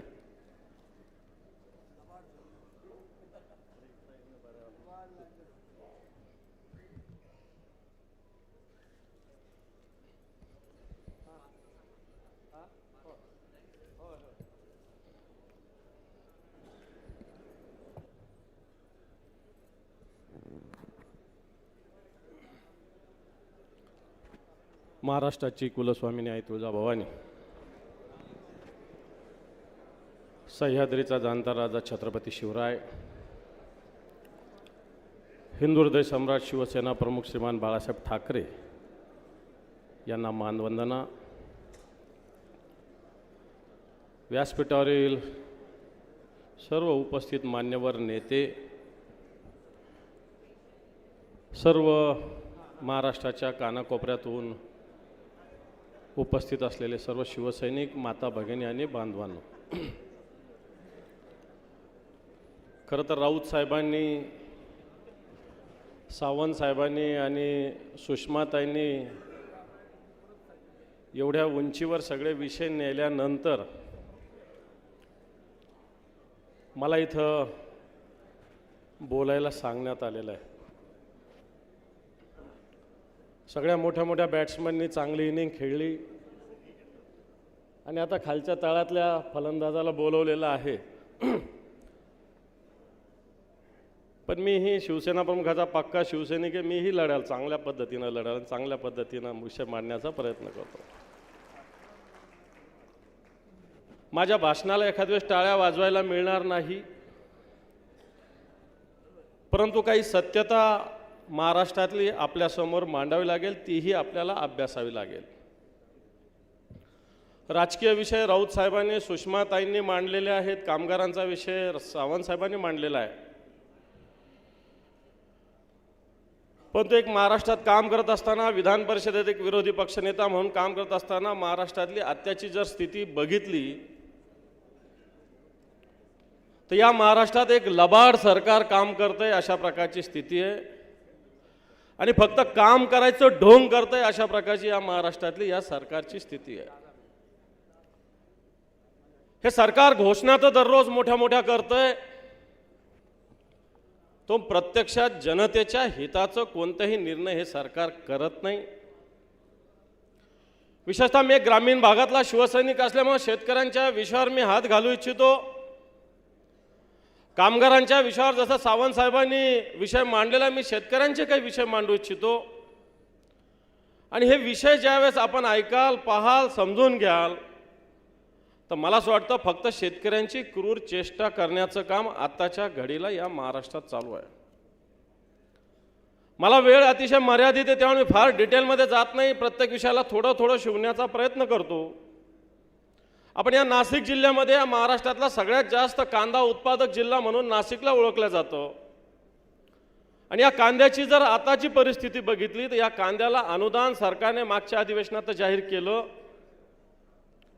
परंतु अजूनही कांद्याला अनुदान सर्व शेतकऱ्यांना या सरकारने दिलेलं नाही. चला, काही हरकत नाही, काही शेतकऱ्यांना अनुदान मिळालं नसेल, परंतु या कांद्याला बाहेरच्या काही देशामध्ये चांगल्या पद्धतीनं मागणी आहे. मग बांगलादेश असेल, मलेशिया असेल, संयुक्त अरब अमिरात असेल, या देशामध्ये चांगल्या पद्धतीनं मागणी आहे. आणि अशी मागणी असताना सरकारने या कांद्यावर निर्यात बंदीचं सुद्धा धोरण अवलंबलेलं आहे. एकीकडं आई जेऊ घालेन आणि बाप भीक मागू देणं अशा प्रकारची स्थिती शेतकऱ्यांची या कांद्याच्या बाबतीत सरकारनं केलेली आहे. कांद्याला भाव तर द्यायचा नाही, परंतु कांद्याची निर्यात सुद्धा करायची नाही. आणि म्हणून कांद्याच्या निर्यात बंदीवर आम्ही सगळ्यांनी आवाज उठवला. सरकारने नाटक केलं, केंद्राशी बोलणी करायचं, पण या केंद्राच्या सरकारने या राज्याच्या सरकारला कुठेही दारात सुद्धा उभं केलं नाही. आणि म्हणून खऱ्या अर्थानं कांद्याची निर्यात बंदी उठली पाहिजे किंवा कांद्याला भाव दिला पाहिजे, ही मागणी घेऊन शेतकरी आणि आपण सातत्यानं लढा देतो. परंतु हे सरकार कोणत्याही पद्धतीनं या लढ्याला कोणत्याही प्रकारचं पाठिंबा देत नाही. सरकारने अनुदान तर जाहीर केलं, परंतु अजूनही कांद्याचं अनुदान अनेक शेतकऱ्यांचं, नाशिकचे शेतकरी असेल, आता कांदा काही नाशिकपुरतं मर्यादित राहिलेलं नाही. आज कांदा या महाराष्ट्रात, मी महाराष्ट्रात फिरत असताना सर्वदूर वेगवेगळ्या ठिकाणी जिल्ह्यामध्ये सुद्धा कांद्याला एक मोठ्या प्रमाणावर उत्पन्न सगळ्या ठिकाणी होत आहे. आणि म्हणून शिवसैनिक बांधवांनो, या विषयात शेतकरी खऱ्या अर्थानं शिवसैनिक बांधवांनो, शेतकऱ्यांचं अंगठे तोडण्याचा प्रकार हे सरकार करत आहे. कापसाची ही स्थिती झालेली आहे. आज सुद्धा मागच्या वर्षीचा कापूस शेतकऱ्यांनी घरात ठेवलेला आहे. या कापसाला भाव नाही, शेतकऱ्यांनी घरामध्ये कापूस ठेवला, परंतु या सरकारने बाहेरून बघा काही निर्यात बंदी केली जाते, तर कापसाची आयात सरकारने केलेली आहे. याला कारण शेतकऱ्याच्या कापसाला भाव भेटू नये अशा प्रकारची स्थिती आहे. आणि म्हणून या सगळ्या स्थितीमध्ये सरकारने घोषणा तर मोठ्या केली, परंतु कापूस असेल, सोयाबीन असेल, या कोणत्याही पिकाला सरकार भाव देऊ शकलं नाही. उलट शेतकऱ्यांना खऱ्या अर्थानं अन्याय करण्याचं काम सरकारने केलं आहे. एक महाराष्ट्रातील शेतकरी जोडधंदा म्हणून दुधाचा व्यवसाय मोठ्या प्रमाणावर करतात. या सरकारने दुधाला 34 रुपये लिटर भाव जाहीर केलेला आहे. परंतु ग्रामीण भागात जर आपण गेलो, अनेक सहकारी दूध संघ असेल, खाजगी दूध संघ असतील, 22 रुपये, 23 रुपये, 24 रुपये, जास्तीत जास्त 25 रुपयाच्या वर शेतकऱ्याच्या दुधाला भाव देत नाही. म्हणजे एकीकडे सरकारने 34 रुपये दिलेला भाव, परंतु हे संघ शेतकऱ्याचं दूध 24 रुपये 25 रुपयाच्या वर खरेदी करत नाही, उलट हे दूध शहरी भागामध्ये 50 रुपये 60 रुपये लिटर विकलं जातं. आणि म्हणून हे सुद्धा एक शेतकऱ्याच्या विरोधातलं धोरण या सरकारचं आहे. एकीकडे सरकारने वेगवेगळ्या पद्धतीनं घोषणा केलेली आहे की बँकेच्या मार्फत शेतकऱ्यांना कर्ज देऊ. मुख्यमंत्री उपमुख्यमंत्र्यांनी कर्ज देण्याची घोषणा केली, सिबिल तपासलं जाणार नाही अशी घोषणा केली. परंतु मला असं वाटतं आपण ग्रामीण भागातले सगळे शिवसैनिक आहोत, कोणत्याही शेतकऱ्याला सिबिल तपासल्याशिवाय कर्ज मिळालेलं नाही. खरं आहे का खोटं आहे? खरं आहे का नाही? मुख्यमंत्र्यांनी उपमुख्यमंत्र्यांनी सांगितलं होतं जो बँक मॅनेजर सिबिल तपासेल त्याच्यावर गुन्हा दाखल करेल. परंतु या महाराष्ट्रात एकाही बँकेच्या मॅनेजरवर गुन्हा दाखल झाला नाही. सांगण्याचा मुद्दा हा की अशा पद्धतीनं एक शेतकऱ्यांना एक नडवणूक करण्याचं काम हे सरकार करतं. शिवसैनिक बांधवांनो, एक महत्त्वाचा विषय आहे.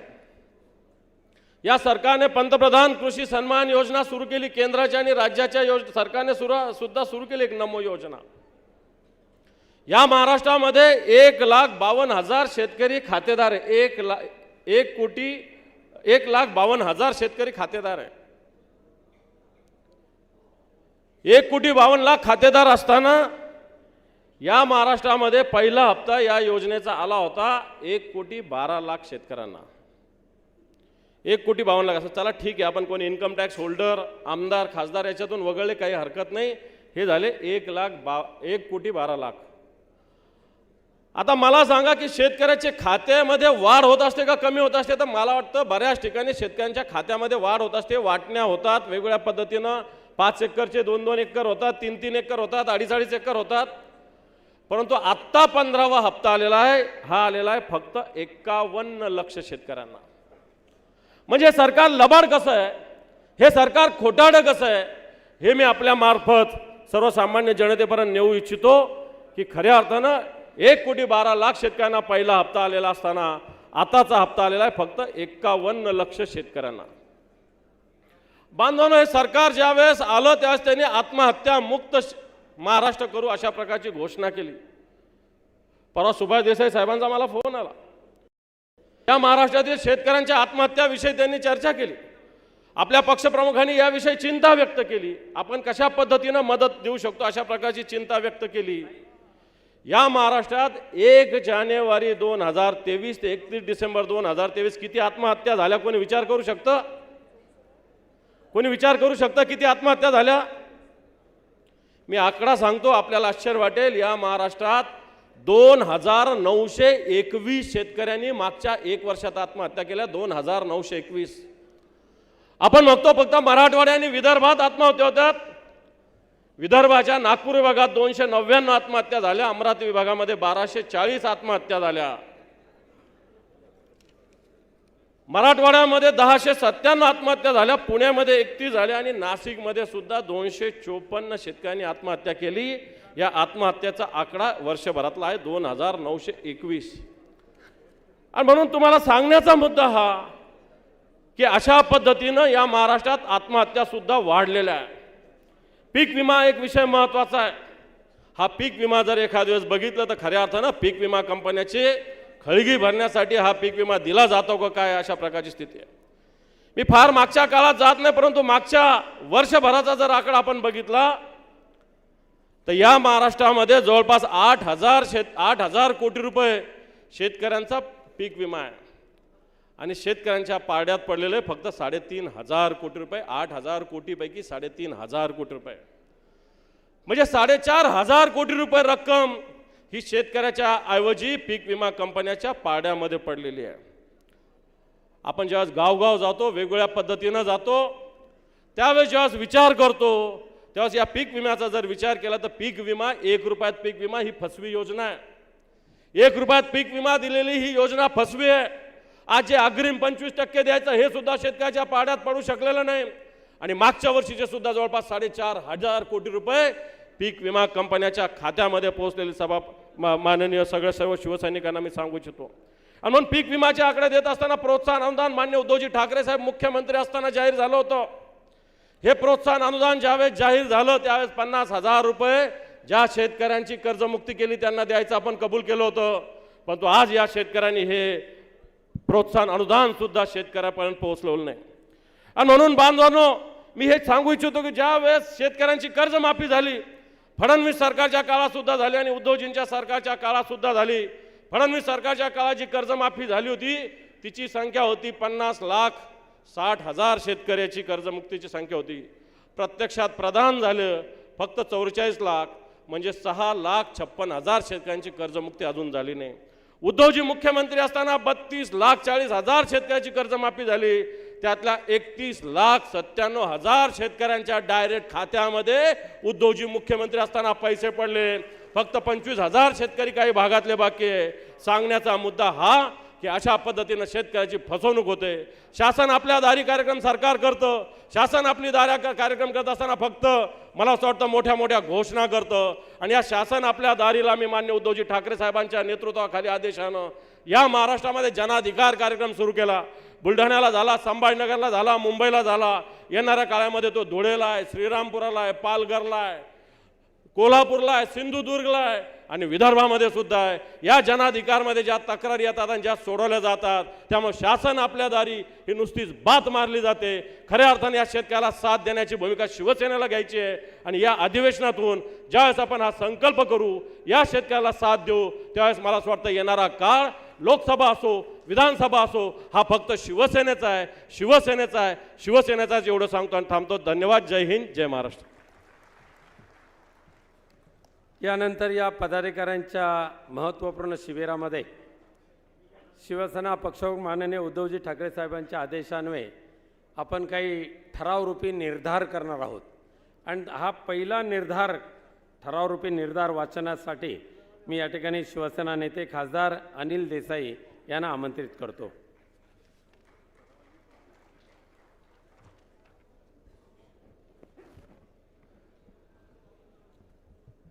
महाराष्ट्र हे भारतातील अग्रगण्य राज्य आहे. महाराष्ट्राची राजधानी म्हणून मुंबईस देशात व विदेशात महत्त्व आहे. जागतिक आर्थिक उलाढालीचे केंद्र म्हणून मुंबईस खास स्थान आहे. मुंबईतील उद्योग व्यापार यामुळे देशाच्या तिजोरीत सालाना 2.5 लाख कोटींची भर पडते. देशवासियांचे पोट भरण्याचेच काम मुंबई करते. मुंबईवर मराठी माणसाचा अधिकार राहावा यासाठी संयुक्त महाराष्ट्र लढ्यात 105 हुतात्म्यांनी बलिदान केले. शिवाय मुंबई व मराठी माणसाचा स्वाभिमान कायम राहावा यासाठीच हिंदू हृदय सम्राट शिवसेना प्रमुख बाळासाहेब ठाकरे यांनी शिवसेनेची स्थापना केली. मुंबईचे आर्थिक औद्योगिक महत्त्व कमी करून भविष्यात मुंबई महाराष्ट्रापासून तोडण्याचे कारस्थान सुरू झाल्याचे आता स्पष्ट झाले दिसत आहे. मुंबईतील अनेक मोठे उद्योग, आर्थिक आणि राष्ट्रीय संस्था एका विशिष्ट राज्यात खेचून नेल्या जात आहेत. ही बाब महाराष्ट्राच्या अस्मितेस धक्का देणारी आहे. हे महाअधिवेशन व मुंबईवरील या आक्रमणाचा धिक्कार करीत आहे व मुंबईकरांचा मराठी माणसाच्या अस्मितेसाठी प्राणपणाने लढण्याचा निर्धार करीत आहे. आणि या निर्धाराला आमदार सुनील प्रभू शिवसेना नेते पाठिंबा अनुमोदन देतील. शिवसेना नेते अनिल देसाई यांनी जो ठरावरूपी निर्धार केलेला आहे त्याला मी आपल्या सगळ्यांच्या वतीने या ठिकाणी अनुमोदन देतोय.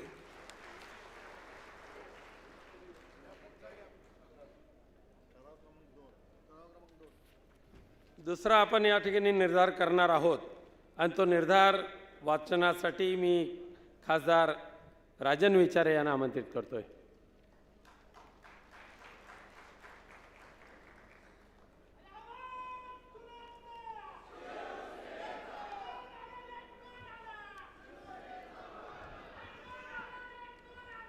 हिंदू हृदय सम्राट शिवसेना प्रमुख बाळासाहेब ठाकरे आणि त्याचबरोबर आदरणीय आमचे गुरुवर्य धर्मवीर आनंद दिघे साहेब आणि आदरणीय शिवसेना प्रमुख पक्षप्रमुख आदरणीय उद्धव ठाकरे साहेब, आदित्य ठाकरे साहेब आणि आज शिवसेना राज्यव्यापी अधिवेशनामध्ये हे निर्धार करत आहे की या आरक्षणाच्या प्रश्नावरून महाराष्ट्रातील सामाजिक वातावरण अशांत व अस्थिर झालेलं आहे. महाराष्ट्राचा एकोपा अखंडता भंग पावताना दिसत आहे. आरक्षण हा आर्थिक प्रश्नाशी निगडीत विषय आहे. सरकारने शेतकरी, कष्टकरी, उद्योग, रोजगार याबाबत घेतलेल्या चुकीच्या भूमिकातून आरक्षणाची समस्या उद्भवली आहे. हे महाअधिवेशन महाराष्ट्रातील बिघडत चाललेल्या सामाजिक वातावरणाबाबत चिंता व्यक्त करत आहे. त्याचबरोबर सकल मराठा तसेच धनगर समाजाच्या आरक्षणाच्या मागणीस पाठिंबा देताना OBC सह इतर कोणत्याही वर्गाच्या आरक्षणास हात न लावता मराठा आणि धनगर समाजाच्या आरक्षणाची मागणी पूर्ण करावी अशी ही मागणी करीत आहे. धन्यवाद. तिसरा निर्धार जो आहे तो अत्यंत महत्त्वाचाच आहे. ओमराजेंचं या निर्धाराला समर्थन आहे ते देण्यासाठी येत आहेत. या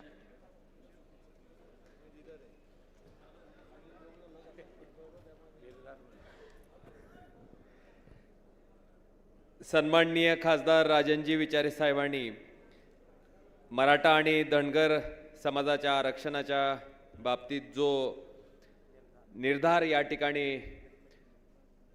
शिवसेनेच्या अधिवेशनामध्ये आपल्या सगळ्याच्या वतीनं व्यक्त केला आहे, या निर्धाराला मी अनुमोदन देतो. ॲडव्होकेट अनिल परब एक अत्यंत महत्त्वाचा निर्धार या ठिकाणी आपल्यासमोर मांडत आहेत.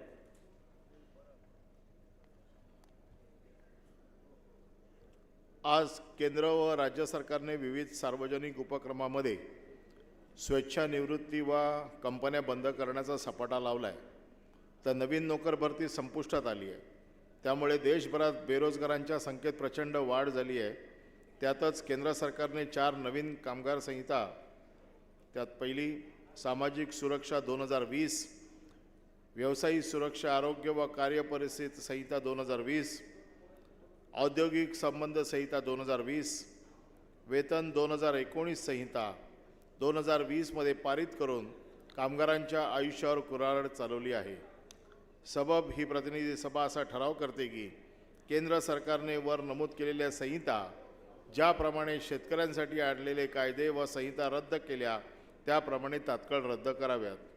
तसेच महाराष्ट्रातील कामगार व कर्मचारी यांच्या कंत्राटी भरतीसाठी पारित केलेली अधिसूचना तात्काळ रद्दबदल करण्यात यावी व यापुढे कोणत्याही पद्धतीची कोणत्याही सरकारी सेवेसाठी नोकर भरती ही सरकारी सेवेतील कायमस्वरूपी नोकरीच्या स्वरूपात राज्य लोकसेवा आयोगातर्फे फक्त सरकारी यंत्रणांचा वापर करून करण्यात यावी व सदर भरतीमध्ये कोणत्याही प्रकारचे खाजगी व्यक्ती वा संस्थांना कोणत्याही प्रकारची उमेदवार निवड प्रक्रियेत सहभागी करून घेतले जाऊ नये. या निर्धाराला भारतीय कामगार सेनेचे सरचिटणीस सचिन अहिर समर्थन करतायत. आदरणीय व्यासपीठ ॲडव्होकेट अनिल परबजींनी जो मांडलेला ठराव आहे त्यात 4 लेबर कोड, शेतकऱ्यांच्या विरुद्ध असलेला जो कायदा आणि केंद्रामध्ये आणि राज्य सरकारमध्ये जे सरकारी नोकरीच्या बद्दल आणलेला जो GR तात्काळ रद्द करावं असा जो त्यांनी ठराव मांडलेला आहे त्याला मी अनुमोदन देतो. इंडिया कितनी भी डिजिटल हो जाए लेकिन रोटी गूगल पे डाउन नहीं हो सकती. ये वही मजदूर और वही कामगार है जो भूखे की नैया पार करा सकती है. धन्यवाद. सुरुवातीलाच मी सांगितल्याप्रमाणे शिवनेरीची माती या ठिकाणी आलेली आहेच. पक्षप्रमुख उद्धवजी साहेबांनी यावेळेला सुरुवातीलाच ह्या शिवनेरीवर जाऊन तिथली माती अयोध्येमध्ये नेऊन प्रभू रामलल्लाच्या समोर ठेवली होती. आज रामलल्लाचं मंदिर उभं राहिलं आहे. आज त्याच शिवनेरीवरची माती संपूर्ण महाराष्ट्राच्या कानाकोपऱ्यात जावी असं माननीय पक्षप्रमुख उद्धवजी ठाकरे साहेबांना वाटतंय. मी साहेबांना विनंती करतो की नाशिकचे 2 जिल्हाप्रमुख इथे आहेत, एक गणेश धात्रक आणि कुणाल दराडे यांच्या हाती ते प्रतिकात्मक स्वरूपामध्ये त्यांनी ती द्यावी.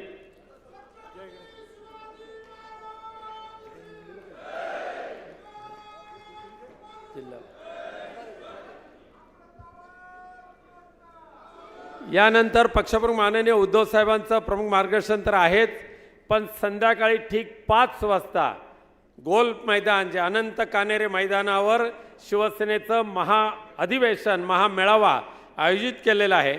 आपण सर्वांनी गळ्यातले जे पास आहेत ते कायम ठेवायचे आहेत, कारण त्या ठिकाणी तुम्हाला स्वतंत्र बसण्याची व्यवस्था केलेली आहे.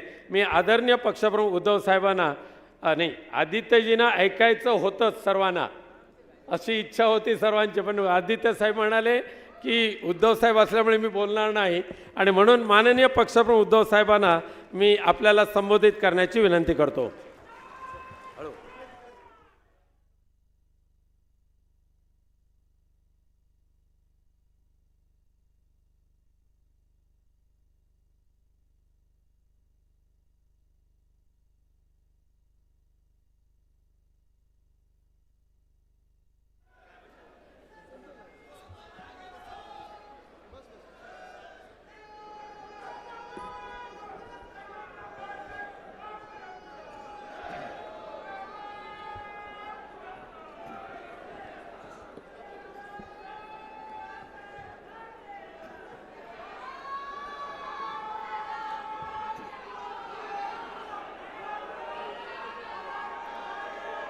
जमलेल्या माझ्या शिवसैनिक बांधवांनो, भगिनींनो आणि मातांनो,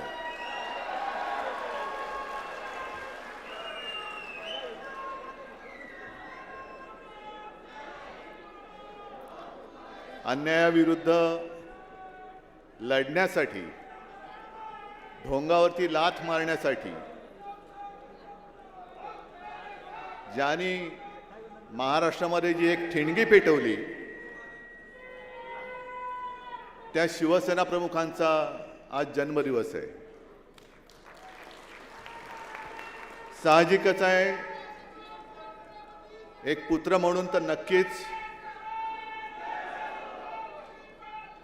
पण त्यांचा एक कट्टर कडवट शिवसैनिक म्हणून तुमच्या बरोबरीने मी त्यांना नम्र अभिवादन करत आहे.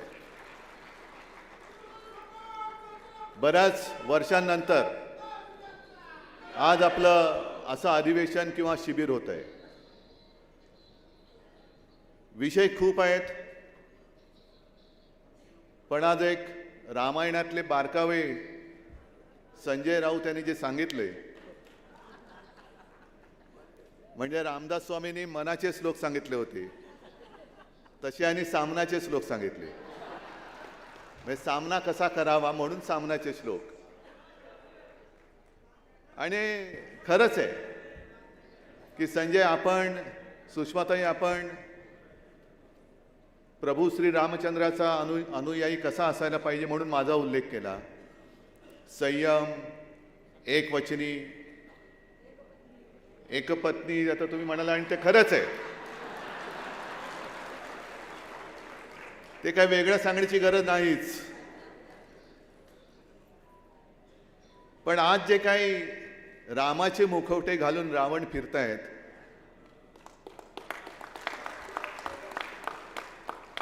त्यांचे मुखवटे फाडायचे. त्यांचा अनुयायी, श्रीरामचंद्राचा अनुयायी म्हणून बरोबर आहे, पण मी बघत होतो माझी तुलना तुम्ही प्रभू रामचंद्राशी केली नाही, त्याच्याबद्दल तुम्हाला मी धन्यवाद देतो. कारण काल सगळे अंधभक्त तिकडे जमले होते. त्यांचे सगळ्यांचं जे काही ज्ञान आहे, त्यांची जी काही बुद्धी आहे, त्याचा आदर करतो मी. पण कोणीतरी एकाने आपल्या पंतप्रधानांची बरोबरी, म्हणजे आजचे शिवाजी महाराज म्हणजे आमचे पंतप्रधान, अजिबात नाही, त्रिवार नाही. जर छत्रपती शिवाजी महाराज जन्माला आले नसते तर आज राम मंदिर उभं राहूच शकलं नसतं. आज तुम्ही तिकडे जे काही जाऊन बसलात, ते केवळ आणि केवळ त्यावेळेला हे तेज महाराष्ट्राच्या मातीत जन्माला आलं म्हणून, आणि म्हणूनच, नाहीतर हे कोणाही येरागाबाळ्याचं काम नव्हतं. आणि म्हणूनच आज मी ठरवलं की ही जी माती आहे, ज्या मातीमध्ये ते तेज जन्माला आलेलं आहे. आपल्याला सर्वांना कल्पना आहे, 2018 सालच्या दसरा मेळाव्यात मी बोललो होतो, मी अयोध्येला गेलो, हे अयोध्येला कधी येणार, अयोध्येला कधी येणार, अयोध्येला कधी येणार. आज मोदी अयोध्येला गेलेत, त्याच्या आधी नव्हते गेले. कदाचित पंतप्रधान होण्याच्या आधी गेले असतील, जसे आमचे फडणवीस गेले होते असं म्हणतात. आणि सहज माझ्या मनात आलं होतं की हा इतके वर्ष विषय चाललेला आहे, थंड बस्त्यात पडलाय, काय मनात आलं कोणास ठाऊक. मी म्हटलं चला शिवनेरीला जाऊ, शिवजन्मभूमीची एक मूठभर माती घेऊन राम जन्मभूमीला जाऊ. तुम्ही माना अथवा नका मानू, पण मी 2018 नोव्हेंबरमध्ये गेलो होतो. त्याच्यानंतर थंड बस्त्यात पडलेला हा जो विषय होता अचानक वरती आला आणि पुढचं वर्ष पूर्ण होण्याच्या आत माननीय सर्वोच्च न्यायालयाने राम जन्मभूमीचा निकाल दिला. हा मला असं वाटतं त्या मातीचा महिमा आहे. आणि आज माती तुम्हाला सगळ्यांना जिल्ह्यात म्हणजे राज्यभर न्यायला मी का सांगतोय? कारण आज गरज आहे. जसं त्यावेळेला ते एक हिरवं वादळ आलं होतं, संपूर्ण वाताहात चालली होती, आणि त्यावेळेला छत्रपती शिवाजी महाराजांनी महाराष्ट्रात जन्म घेतला आणि म्हणून म्हणजे महाराष्ट्राने देश वाचवला. हे सत्य, महाराष्ट्राने वाचवला. औरंगजेब हा संभाजी महाराजांचा जो त्यांनी निर्घुण वध केला त्याच्यानंतर इकडे बसला होता हे राज्य गिळायला. म्हणजे संजय राऊत आपण रामायणातले काही दाखले दिले तसे हे काही शिवचरित्रातले दाखले आहेत.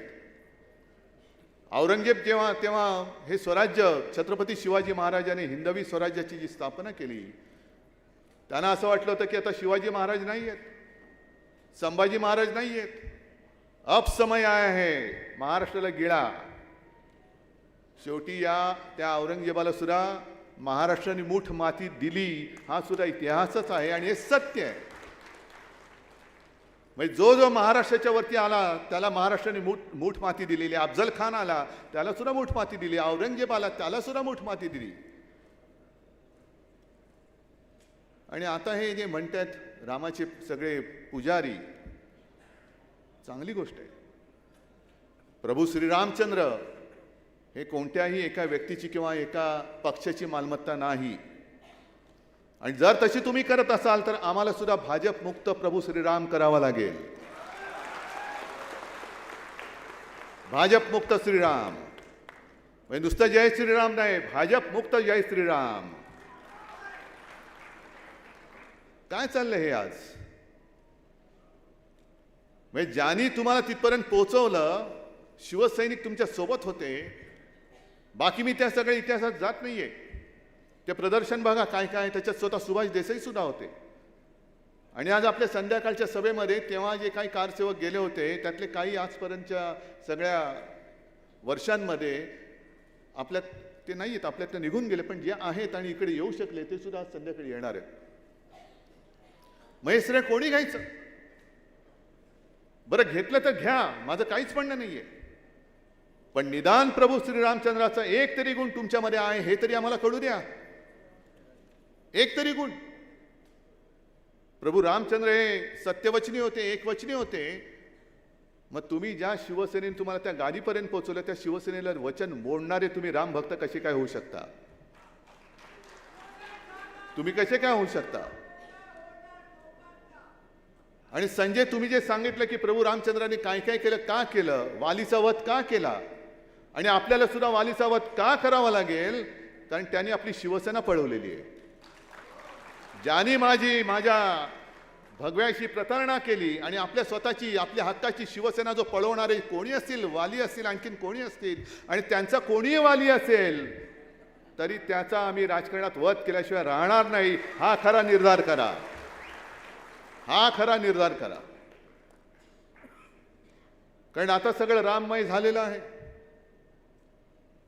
पण जनतेचे प्रश्न तसेच आहेत. झाला कालचा इव्हेंट झाला, राम की बात हो गई, अभी काम की बात करो. अभी काम की बात करो. चलो हो जाने दो चर्चा. कामावरती चर्चा करा. तुम्ही 10 वर्षात काय केलं, 75 वर्षात काँग्रेसने काय केलं, तुम्ही 10 वर्षात काय केलं हे पहिले सांगा आता. कारण आज मी पेपरमध्ये वाचलं की आता समर्थ देशाला समर्थ करणं. मग 10 वर्ष काय अंडी बुवत होतात? 10 वर्ष काय करत होतात? म्हणजे पहिल्या 5 वर्षामध्ये पंतप्रधान जगभर फिरत होते पण अयोध्येला गेलेले नव्हते. आता सुद्धा लक्षद्वीपला गेले, मणिपूरला गेले. बाकीचे विषय मी आज संध्याकाळी सांगणार आहे, ते बोलणारच आहे. मणिपूरला पण नाहीच गेले. मणिपूरला तर नाहीच गेले. मणिपूरला गेले नाहीत म्हणून मी म्हटलं ना बाकीचे विषय मी संध्याकाळी बोलणार आहे. पण हे आता जे विषय अरविंद सावंत यांनी मांडले, कामगार सगळा बेकार होतोय, म्हणजे सगळे नुसतं रामराम रामराम करायचं, रामराम करायचं देश जगाला. अंबादास जे बोलले, अंबादास तुम्ही म्हणालात की गेल्या वर्षभरात किंवा काही महिन्यात अमरावती जिल्ह्यात जवळपास 1100 शेतकऱ्यांनी आत्महत्या केल्यात. अमरावती जिल्ह्यात काय पीक विमा मिळाला, नुकसान भरपाई मिळाली, कोण देणार? नोकऱ्या मिळाल्या, 2 कोटी नोकऱ्या कुठे आहेत? मग हे जे काय असं सगळ्यांना भारावून टाकलं जात आहे की कोणाला तरी पकडतात आणि यांच्यामुळे मला हक्काचं घर मिळालं. साफ झूट आहे, अजिबात नाही. म्हणजे सगळी चॅनल्स मी त्यांना दोष देत नाही, कारण दबाव एवढा आहे की ते जे म्हणतील तेच दाखवावं लागतं. आणि आता सुद्धा मला कल्पना नाही, लाईव्ह दाखवत असतील किंवा काही ठिकाणी केबल सुद्धा बंद केले जातात. हे तुमचं रामराज्य? अरे हिम्मत असेल तर समोरासमोर मैदानात या ना, मग बघू कोण काय आहे ते. मैदानात या. पण आज जे माझे शिवसैनिक, होय मी माझे बोलतो कारण माझी ती वडिलोपार्जित संपत्ती आहे. होय मी घराणेशाही असेन, पण माझी ही घराणेशाही घराण्याचा वारसा आहे. म्हणून हे सगळे शिवसैनिक मला वारसे हक्काने मिळालेले आहेत, चोरून मिळालेले नाही आहेत.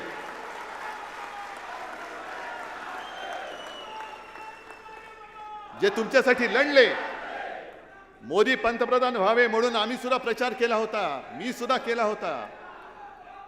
त्यावेळेला कोणी आम्ही भ्रष्टाचारी नव्हतो.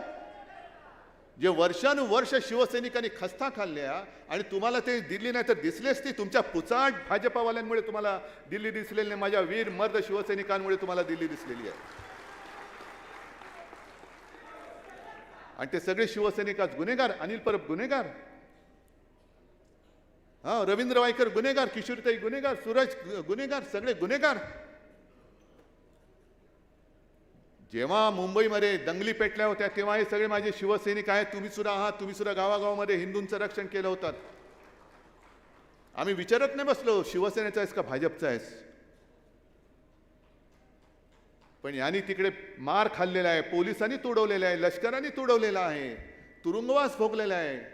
श्रीकृष्ण अहवालाच्या माध्यमातून जो काय अहवाल आला, आपण केराच्या टोपलीत टाकला होता. मनोहर जोशी मुख्यमंत्री होते, वाजपेयीजींनी सांगितलं नीतिमत्ता ना ऐसा नाही करना चाहिए. मग घेतला आणि आम्ही गीता म्हणून पूजन केलं त्याचं, कारण त्यांना माहिती होतं याच्यात भाजपवाले नाही सापडणार, शिवसैनिक सापडणार आहेत. भाजपवाले होते कुठे? हे सगळे माझे शिवसैनिक. तुम्ही त्यांच्यावरती आज खोट्या, राजन साळवी आहे, राजन साळवी आणि कुटुंब आत्ता सुद्धा आलेत, मला भेटले. नाही वाकणार नाही म्हणाले, झुकणार नाही. संजय राऊत तुरुंगात जाऊन आलाय, संजय राऊत तुरुंगात जाऊन आलेले. पण हे अचानक सगळे तुम्हाला भ्रष्ट वाटायला लागले. मग तुमचे जे काय भ्रष्टाचाराचे पाडे आम्ही वाचतो आहोत त्याच्या चौकशा लावा ना. आम्ही लावणार आणि उद्या तुम्हाला तुरुंगात टाकणारच आहोत.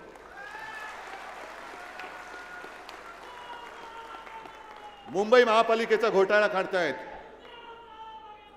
मुंबई महापालिकेमध्ये घोटाळा झाला, करोना काळामध्ये घोटाळा झाला, काढा. ठाणे महापालिका काढा, पिंपरी चिंचवड काढा, पुणे काढा, नागपूर काढा. नवे माझं तर म्हणणं आहे PM केअर फंडाचा सुद्धा घोटाळा काढा. काय PM केअर म्हणजे मी मागे बोललो होतो, PM केअर म्हणजे काय? ते हास्य जत्रेमधले प्रभाकर मोरे केअर फंड नव्हता तो. अरे वसाड्या पैसे दे. PM केअर म्हणजे काय? पंतप्रधान मदत निधी ना का काय? तो म्हणे खाजगी आहे. म्हणजे कोणाचा आहे? उद्या तुम्ही पंतप्रधान नसणार, मग तो पैसा कोणाकडे जाणार? का घेऊन जाणार घरी? मग त्याच्यामध्ये हा काय लाखो करोडो रुपये तिकडे जे जमवलेत आणि ते कोणाकडे गेले त्याचा हिशोब पहिला द्या. मग माझ्या भ्रष्ट नसलेल्या शिवसैनिकावर तुम्ही भ्रष्ट बुद्धिवाल्यानो भ्रष्टाचाराचे आरोप करा.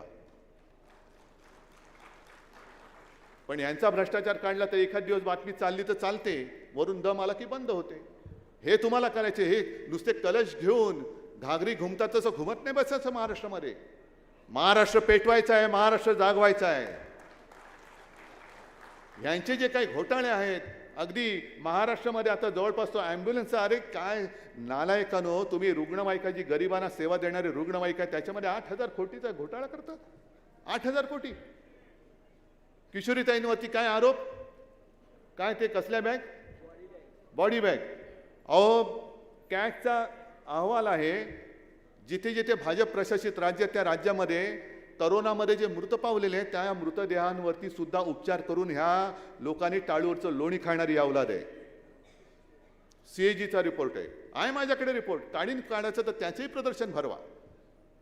एका बाजूला 8,000 कोटीचा घोटाळा करतायत, त्याच्याबद्दल प्रश्न विचारायचा नाही. तिकडे मृतांवरती उपचार करून म्हणजे ते जिवंत आहे असे दाखवून त्याचे पैसे तुम्ही काढताय, त्या घोटाळ्याबद्दल कोणी बोलायचं नाही. आणि अक्षरशः जीवावरती उदार होऊन माझ्या महाराष्ट्राने त्या करोनाशी लढा दिला, त्याचं कौतुक जागतिक पातळीवरती झालं. त्या माझ्या शिवसैनिक आणि माझ्या प्रशासनाला तुम्ही बदनाम करून टाकता.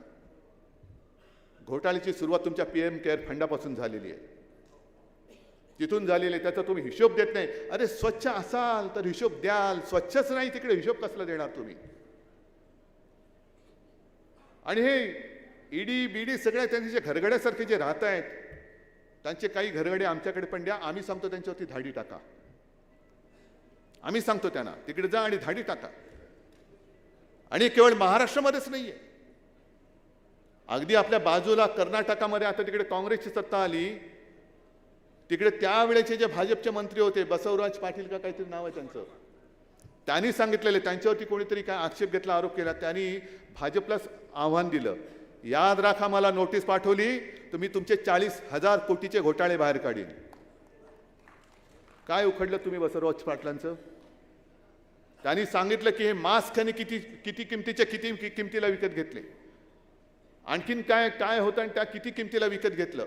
मग काढा ना, देशाची चौकशी करा, संपूर्ण देशाची, काश्मीरपासून कन्याकुमारीपर्यंत करोनाची चौकशी करा, आमची तयारी आहे. पण तुम्ही जे सिलेक्टेड चाललेले की अगदी सुद्धा आता सुरतच्या याच्या बाबतीत सुद्धा कंपनी आहे, त्या कंपनीतले त्या गटात गेले, मिंदे झाले, त्यांना सोडलं, आणि जो सूरज ताठ मानेने आपल्या शिवसेनेत राहिला त्याला तुम्ही तुरुंगात टाकताय. हे सुद्धा मी जनता न्यायालयात घेणार आहे. हे जे काही यांचे बुरखे आहेत ना, ते मध्ये एक ते टीव्हीवरती आलं होतं, तो तोतला कोण, तसं यांना जनतेच्या न्यायालयात करायचंय, तसं यांना जनतेच्या न्यायालयात करायचंय. म्हणून आजचं हे अधिवेशन आहे, नुसतं मला सत्ता पाहिजे, मला सत्ता पाहिजे नाही, मला माझ्या देशाला, माझ्या महाराष्ट्राला जगवायचं आहे, टिकवायचं आहे. आणि पुन्हा सांगतो, जे जे महाराष्ट्रावरती चालून आले त्यांना कसं गाडून टाकणारा महाराष्ट्र आहे, त्याचा पुन्हा इतिहास मला लिहायचा आहे. हे म्हणे काँग्रेस सोबत गेले, हिंदुत्व सोडलं, काँग्रेस सोबत गेले, शिवसेनेची काँग्रेस झाली. अरे 30 वर्ष भाजप सोबत राहून आम्ही निर्लज्ज भाजपवाले नाही झालो तर काँग्रेसवाले काय होऊ?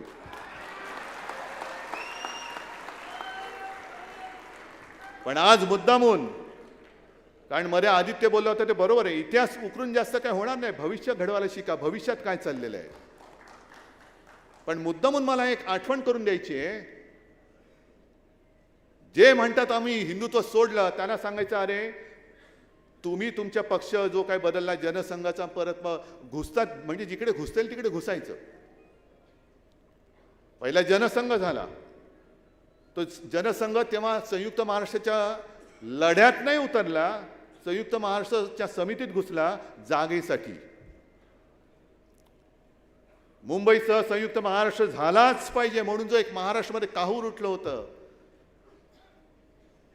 म्हणजे अक्षरशः तुम्हाला सांगतो, लालबाग परळ वगैरे भाग सुद्धा जो असा पेटला होता. मोरारजीचे पोलीस हे त्या चाळींवरती अश्रुधुराच्या नळकांड्या मारत होते. आतमध्ये त्या अश्रुधुराचं नळकांड जायचं आणि अनेक महिला घुसमटायच्या, त्यांची तानी बाळं घुसमटायची. आणि असह्य झाल्यानंतर महिला काँग्रेसमध्ये नव्हत्या गेल्या, महिला आपल्या बाळाने घेऊन पोलिसांसमोर उभ्या राहिल्या आणि त्याने सांगितलं की असेल हिंमत ना समोरासमोर गोळी झाड, हे नामर्दाचं काम करू नकोस. पण त्या लढ्यामध्ये कुठेही भारतीय जनता पक्ष तर नव्हताच, जनसंघ नव्हता. आणि संयुक्त महाराष्ट्राची समिती ही पहिली कोणी फोडली असेल तर ती जनसंघाने फोडली, जागा वाटपेचं भांडण करून. मग त्याच्या आधीचा जो काही जनसंघ आहे तो श्यामाप्रसाद मुखर्जींनी स्थापन केला. आणि म्हणून मी मुद्दामून सांगतोय, मला बोलण्याची गरज नव्हती, श्यामाप्रसाद मुखर्जींबद्दल आदर आहे, पण साधारणतः 1940-42चा जो काही काळ होता चले जावचा, तेव्हा श्यामाप्रसाद मुखर्जी बंगालमध्ये होते. 40च्या सुमारास देशातल्या मुस्लिम लीगनी स्वतंत्र पाकिस्तानाचा ठराव जसा आज आपण निर्धार केले तसे त्यांच्या कार्यकारिणीत वगैरे असेल, ते इलेक्शन कमिशनकडे कदाचित त्यांची घटना असेल ती त्यांनी बघा, कारण आपली नाही मिळणार, त्यांची मिळाली तर बघा. पण श्यामाप्रसाद मुखर्जींनी केवळ आणि केवळ म्हणजे एक तर स्वातंत्र्य लढ्यामध्ये ना RSS ना जनसंघ तेव्हा नव्हताच, तो 52 साली जन्माला आला, पण कुठेही लढ्यात भाग घेतला नाही. आयतं मिळालेलं स्वातंत्र्य हे गिळायला निघालेत. स्वातंत्र्यासाठी काँग्रेस लढत होती, स्वातंत्र्यवीर सावरकर वगैरे होतेच, क्रांतिकारक. आज जिथे सभा आहे कान्हेरे, त्यांची सुद्धा कथा वेगळी आहे. पण स्वातंत्र्य लढ्यात लढणारी काँग्रेस नको म्हणून स्वतंत्र पाकिस्तानचा ठराव करणाऱ्या मुस्लिम लीग बरोबर श्यामाप्रसाद मुखर्जींनी बंगालमध्ये सरकार स्थापन केलं होतं आणि 11 महिने त्या हकच्या मंत्रिमंडळात श्यामाप्रसाद मुखर्जी म्हणजे तुमचा बाप राजकारणातला, हा त्यांच्यासोबत मंत्री होता. त्यांच्याबद्दल बोला. तुम्ही आम्हाला हिंदुत्व शिकवता, पहिलं तुमची जन्मकुंडली मांडा ना. पहिली तुमची जन्मकुंडली मांडा. तुमच्या पत्रिकेमध्ये राहू केतू आले असतील, आम्ही काय करू त्यांना? कारण तुमच्याकडे चांगला गुरु नाहीये. तर हे सगळं बघितल्यानंतर ह्यांची लायकी काय ती कळते की कोणाच्या हातामध्ये. आणि मला सुद्धा थोडा पश्चाताप होतोय, कारण त्यावेळेला शिवसेना प्रमुखांनी हिंदुत्व म्हणून आपण आणि ते एकत्र झालो होतो भगव्यासाठी. त्या भगव्यामध्ये भेद करणारे हे नालायक आहेत. भगव्यामध्ये भेद करताय, भगव्यामध्ये दुही माजवत आहे. ही सगळी अशी विचाराची झालेली वाताहात बघितल्यानंतर लोकांना सगळं गारठून टाकल्याने काय करायचं कळत नाहीये. नुसतं जय श्रीराम जय श्रीराम. अरे नुसतं जय श्रीराम बोलू नका. जय श्रीराम बोलणार असाल तर त्या रामासारखं वागा, तसं वागा. आणि म्हणून मी सांगतो, बाकी गोष्टी मला संध्याकाळी ज्या बोलायच्या ते बोलणारच आहे. पण मगाशी संजय राऊत तुम्ही काय बोललात ना, काय उद्याचा दिवस आपला आहे. मी मुद्दामून सुरेश भटांच्या 2 ओळी ज्या मला आवडल्या आत्ताच्या ह्याच्यातले ते लिहून आणलेत. सुरेश भटांची कविता आहे आणि आपण जे म्हणतो, जे न देखे रवी ते देखे कवी. म्हणजे सूर्य बघू शकत नाही, कारण आता प्रदूषण एवढे झाले, सूर्याची किरणं पडतच नाही. आणि खाली काय चालले, प्रदूषणामुळे सूर्याला पण दिसत नसेल. एवढं प्रदूषण यांनी सगळं वैचारिक प्रदूषण करून टाकलेलं आहे. आणि म्हणून त्या ज्या 2 ओळी आहेत त्या किती चपखल बसतात त्या बघा. ठीक आहे, आजचं वातावरण आहे असं आहे, पण सुरेश भट त्यावेळेला बोलून गेले की हे असे आहे तरी पण हे असे असणार नाही. दिवस आमचा येत आहे तो घरी बसणार नाही. हे खरे आहे. हे जे काय चालले ते खरं आहे की आज त्यांनी घेतले सारेचे ठेके खोके, आज घेतले ठेके त्याच वेळेला घेतलेले. हे खरे आहे की आज त्यांनी घेतले सारेच ठेके, पण उद्या त्यांच्या चितेवर एकही रडणार नाही. तुम्ही जिवंत आहात, जागरूक आहात. तुम्हाला लढायचं कसं हे सांगण्याची कोणी शिकवण्याची गरज नाही. कारण औरंगजेब असं म्हणाला होता, नितीनजी तुम्ही सांगा पाहिजे की त्यांनी सांगितलं होतं की हा तमाम दुनियेत मराठी जे आहेत या मराठ्यांना पराक्रम शिकवावा लागत नाही. या मराठ्यांना पराक्रम शिकवावा लागत नाही. इथे तर गवताला सुद्धा भाले फुटतात. पण आता गरज आहे ती त्याच्या पुढच्या वाक्याची, जे भाजप करतंय. या महाराष्ट्रामध्ये खडकावर जरी दुहीचं बीज भिरकावलं, खडकावर जरी भिरकावलं तरी ते एवढं फोफावतं, एवढं माजतं की हा म्हणतात तमाम दौलत तबाह करून टाकतात. तेच भाजप आज करते. हे जे गवताला आज भाले फुटलेले आहेत, एकच लक्षात घ्या, भाजप जी नीती करते तोडा फोडा आणि राज्य करा, ही काँग्रेसची इंग्रजांची नीती, तीच भाजप पुढे चालू ठेवते. जेव्हा श्यामाप्रसाद मुखर्जींनी मुस्लिम लीग बरोबर तेव्हा सरकार स्थापन केलं होतं, त्याच वेळेला चले जाओ ही जी काय चळवळ होती तेव्हा महात्मा गांधींनी जे एक दिला होता नारा चले जाओ, ती पश्चिम बंगालमध्ये कशी चिरडली पाहिजे याच्यासाठी सुद्धा त्यांनी तेव्हाच्या गव्हर्नरला पत्र लिहिलं होतं. त्याच्यामुळे स्वातंत्र्य काय आम्हाला शिकवू नका, हिंदुत्व काय आम्हाला शिकवू नका.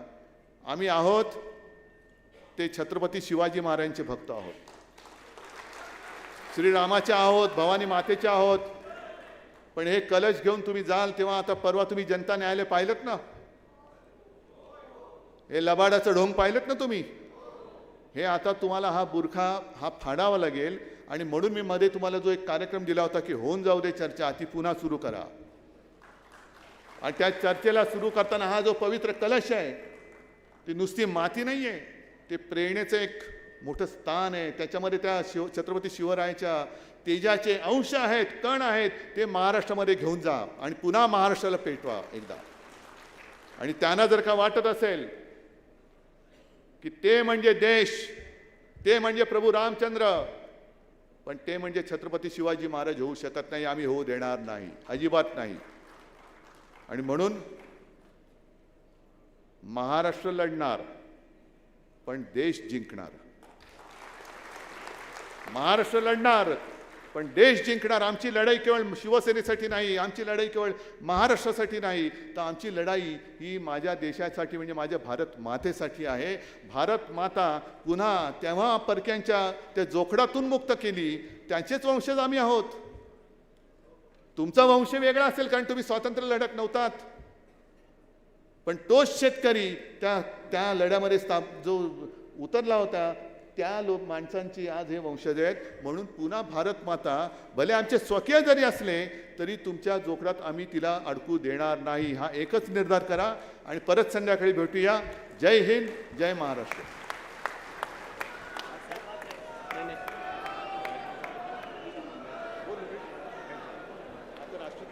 नाही, बरोबर. सर्वांच्या भोजनाची व्यवस्था केलेली आहे.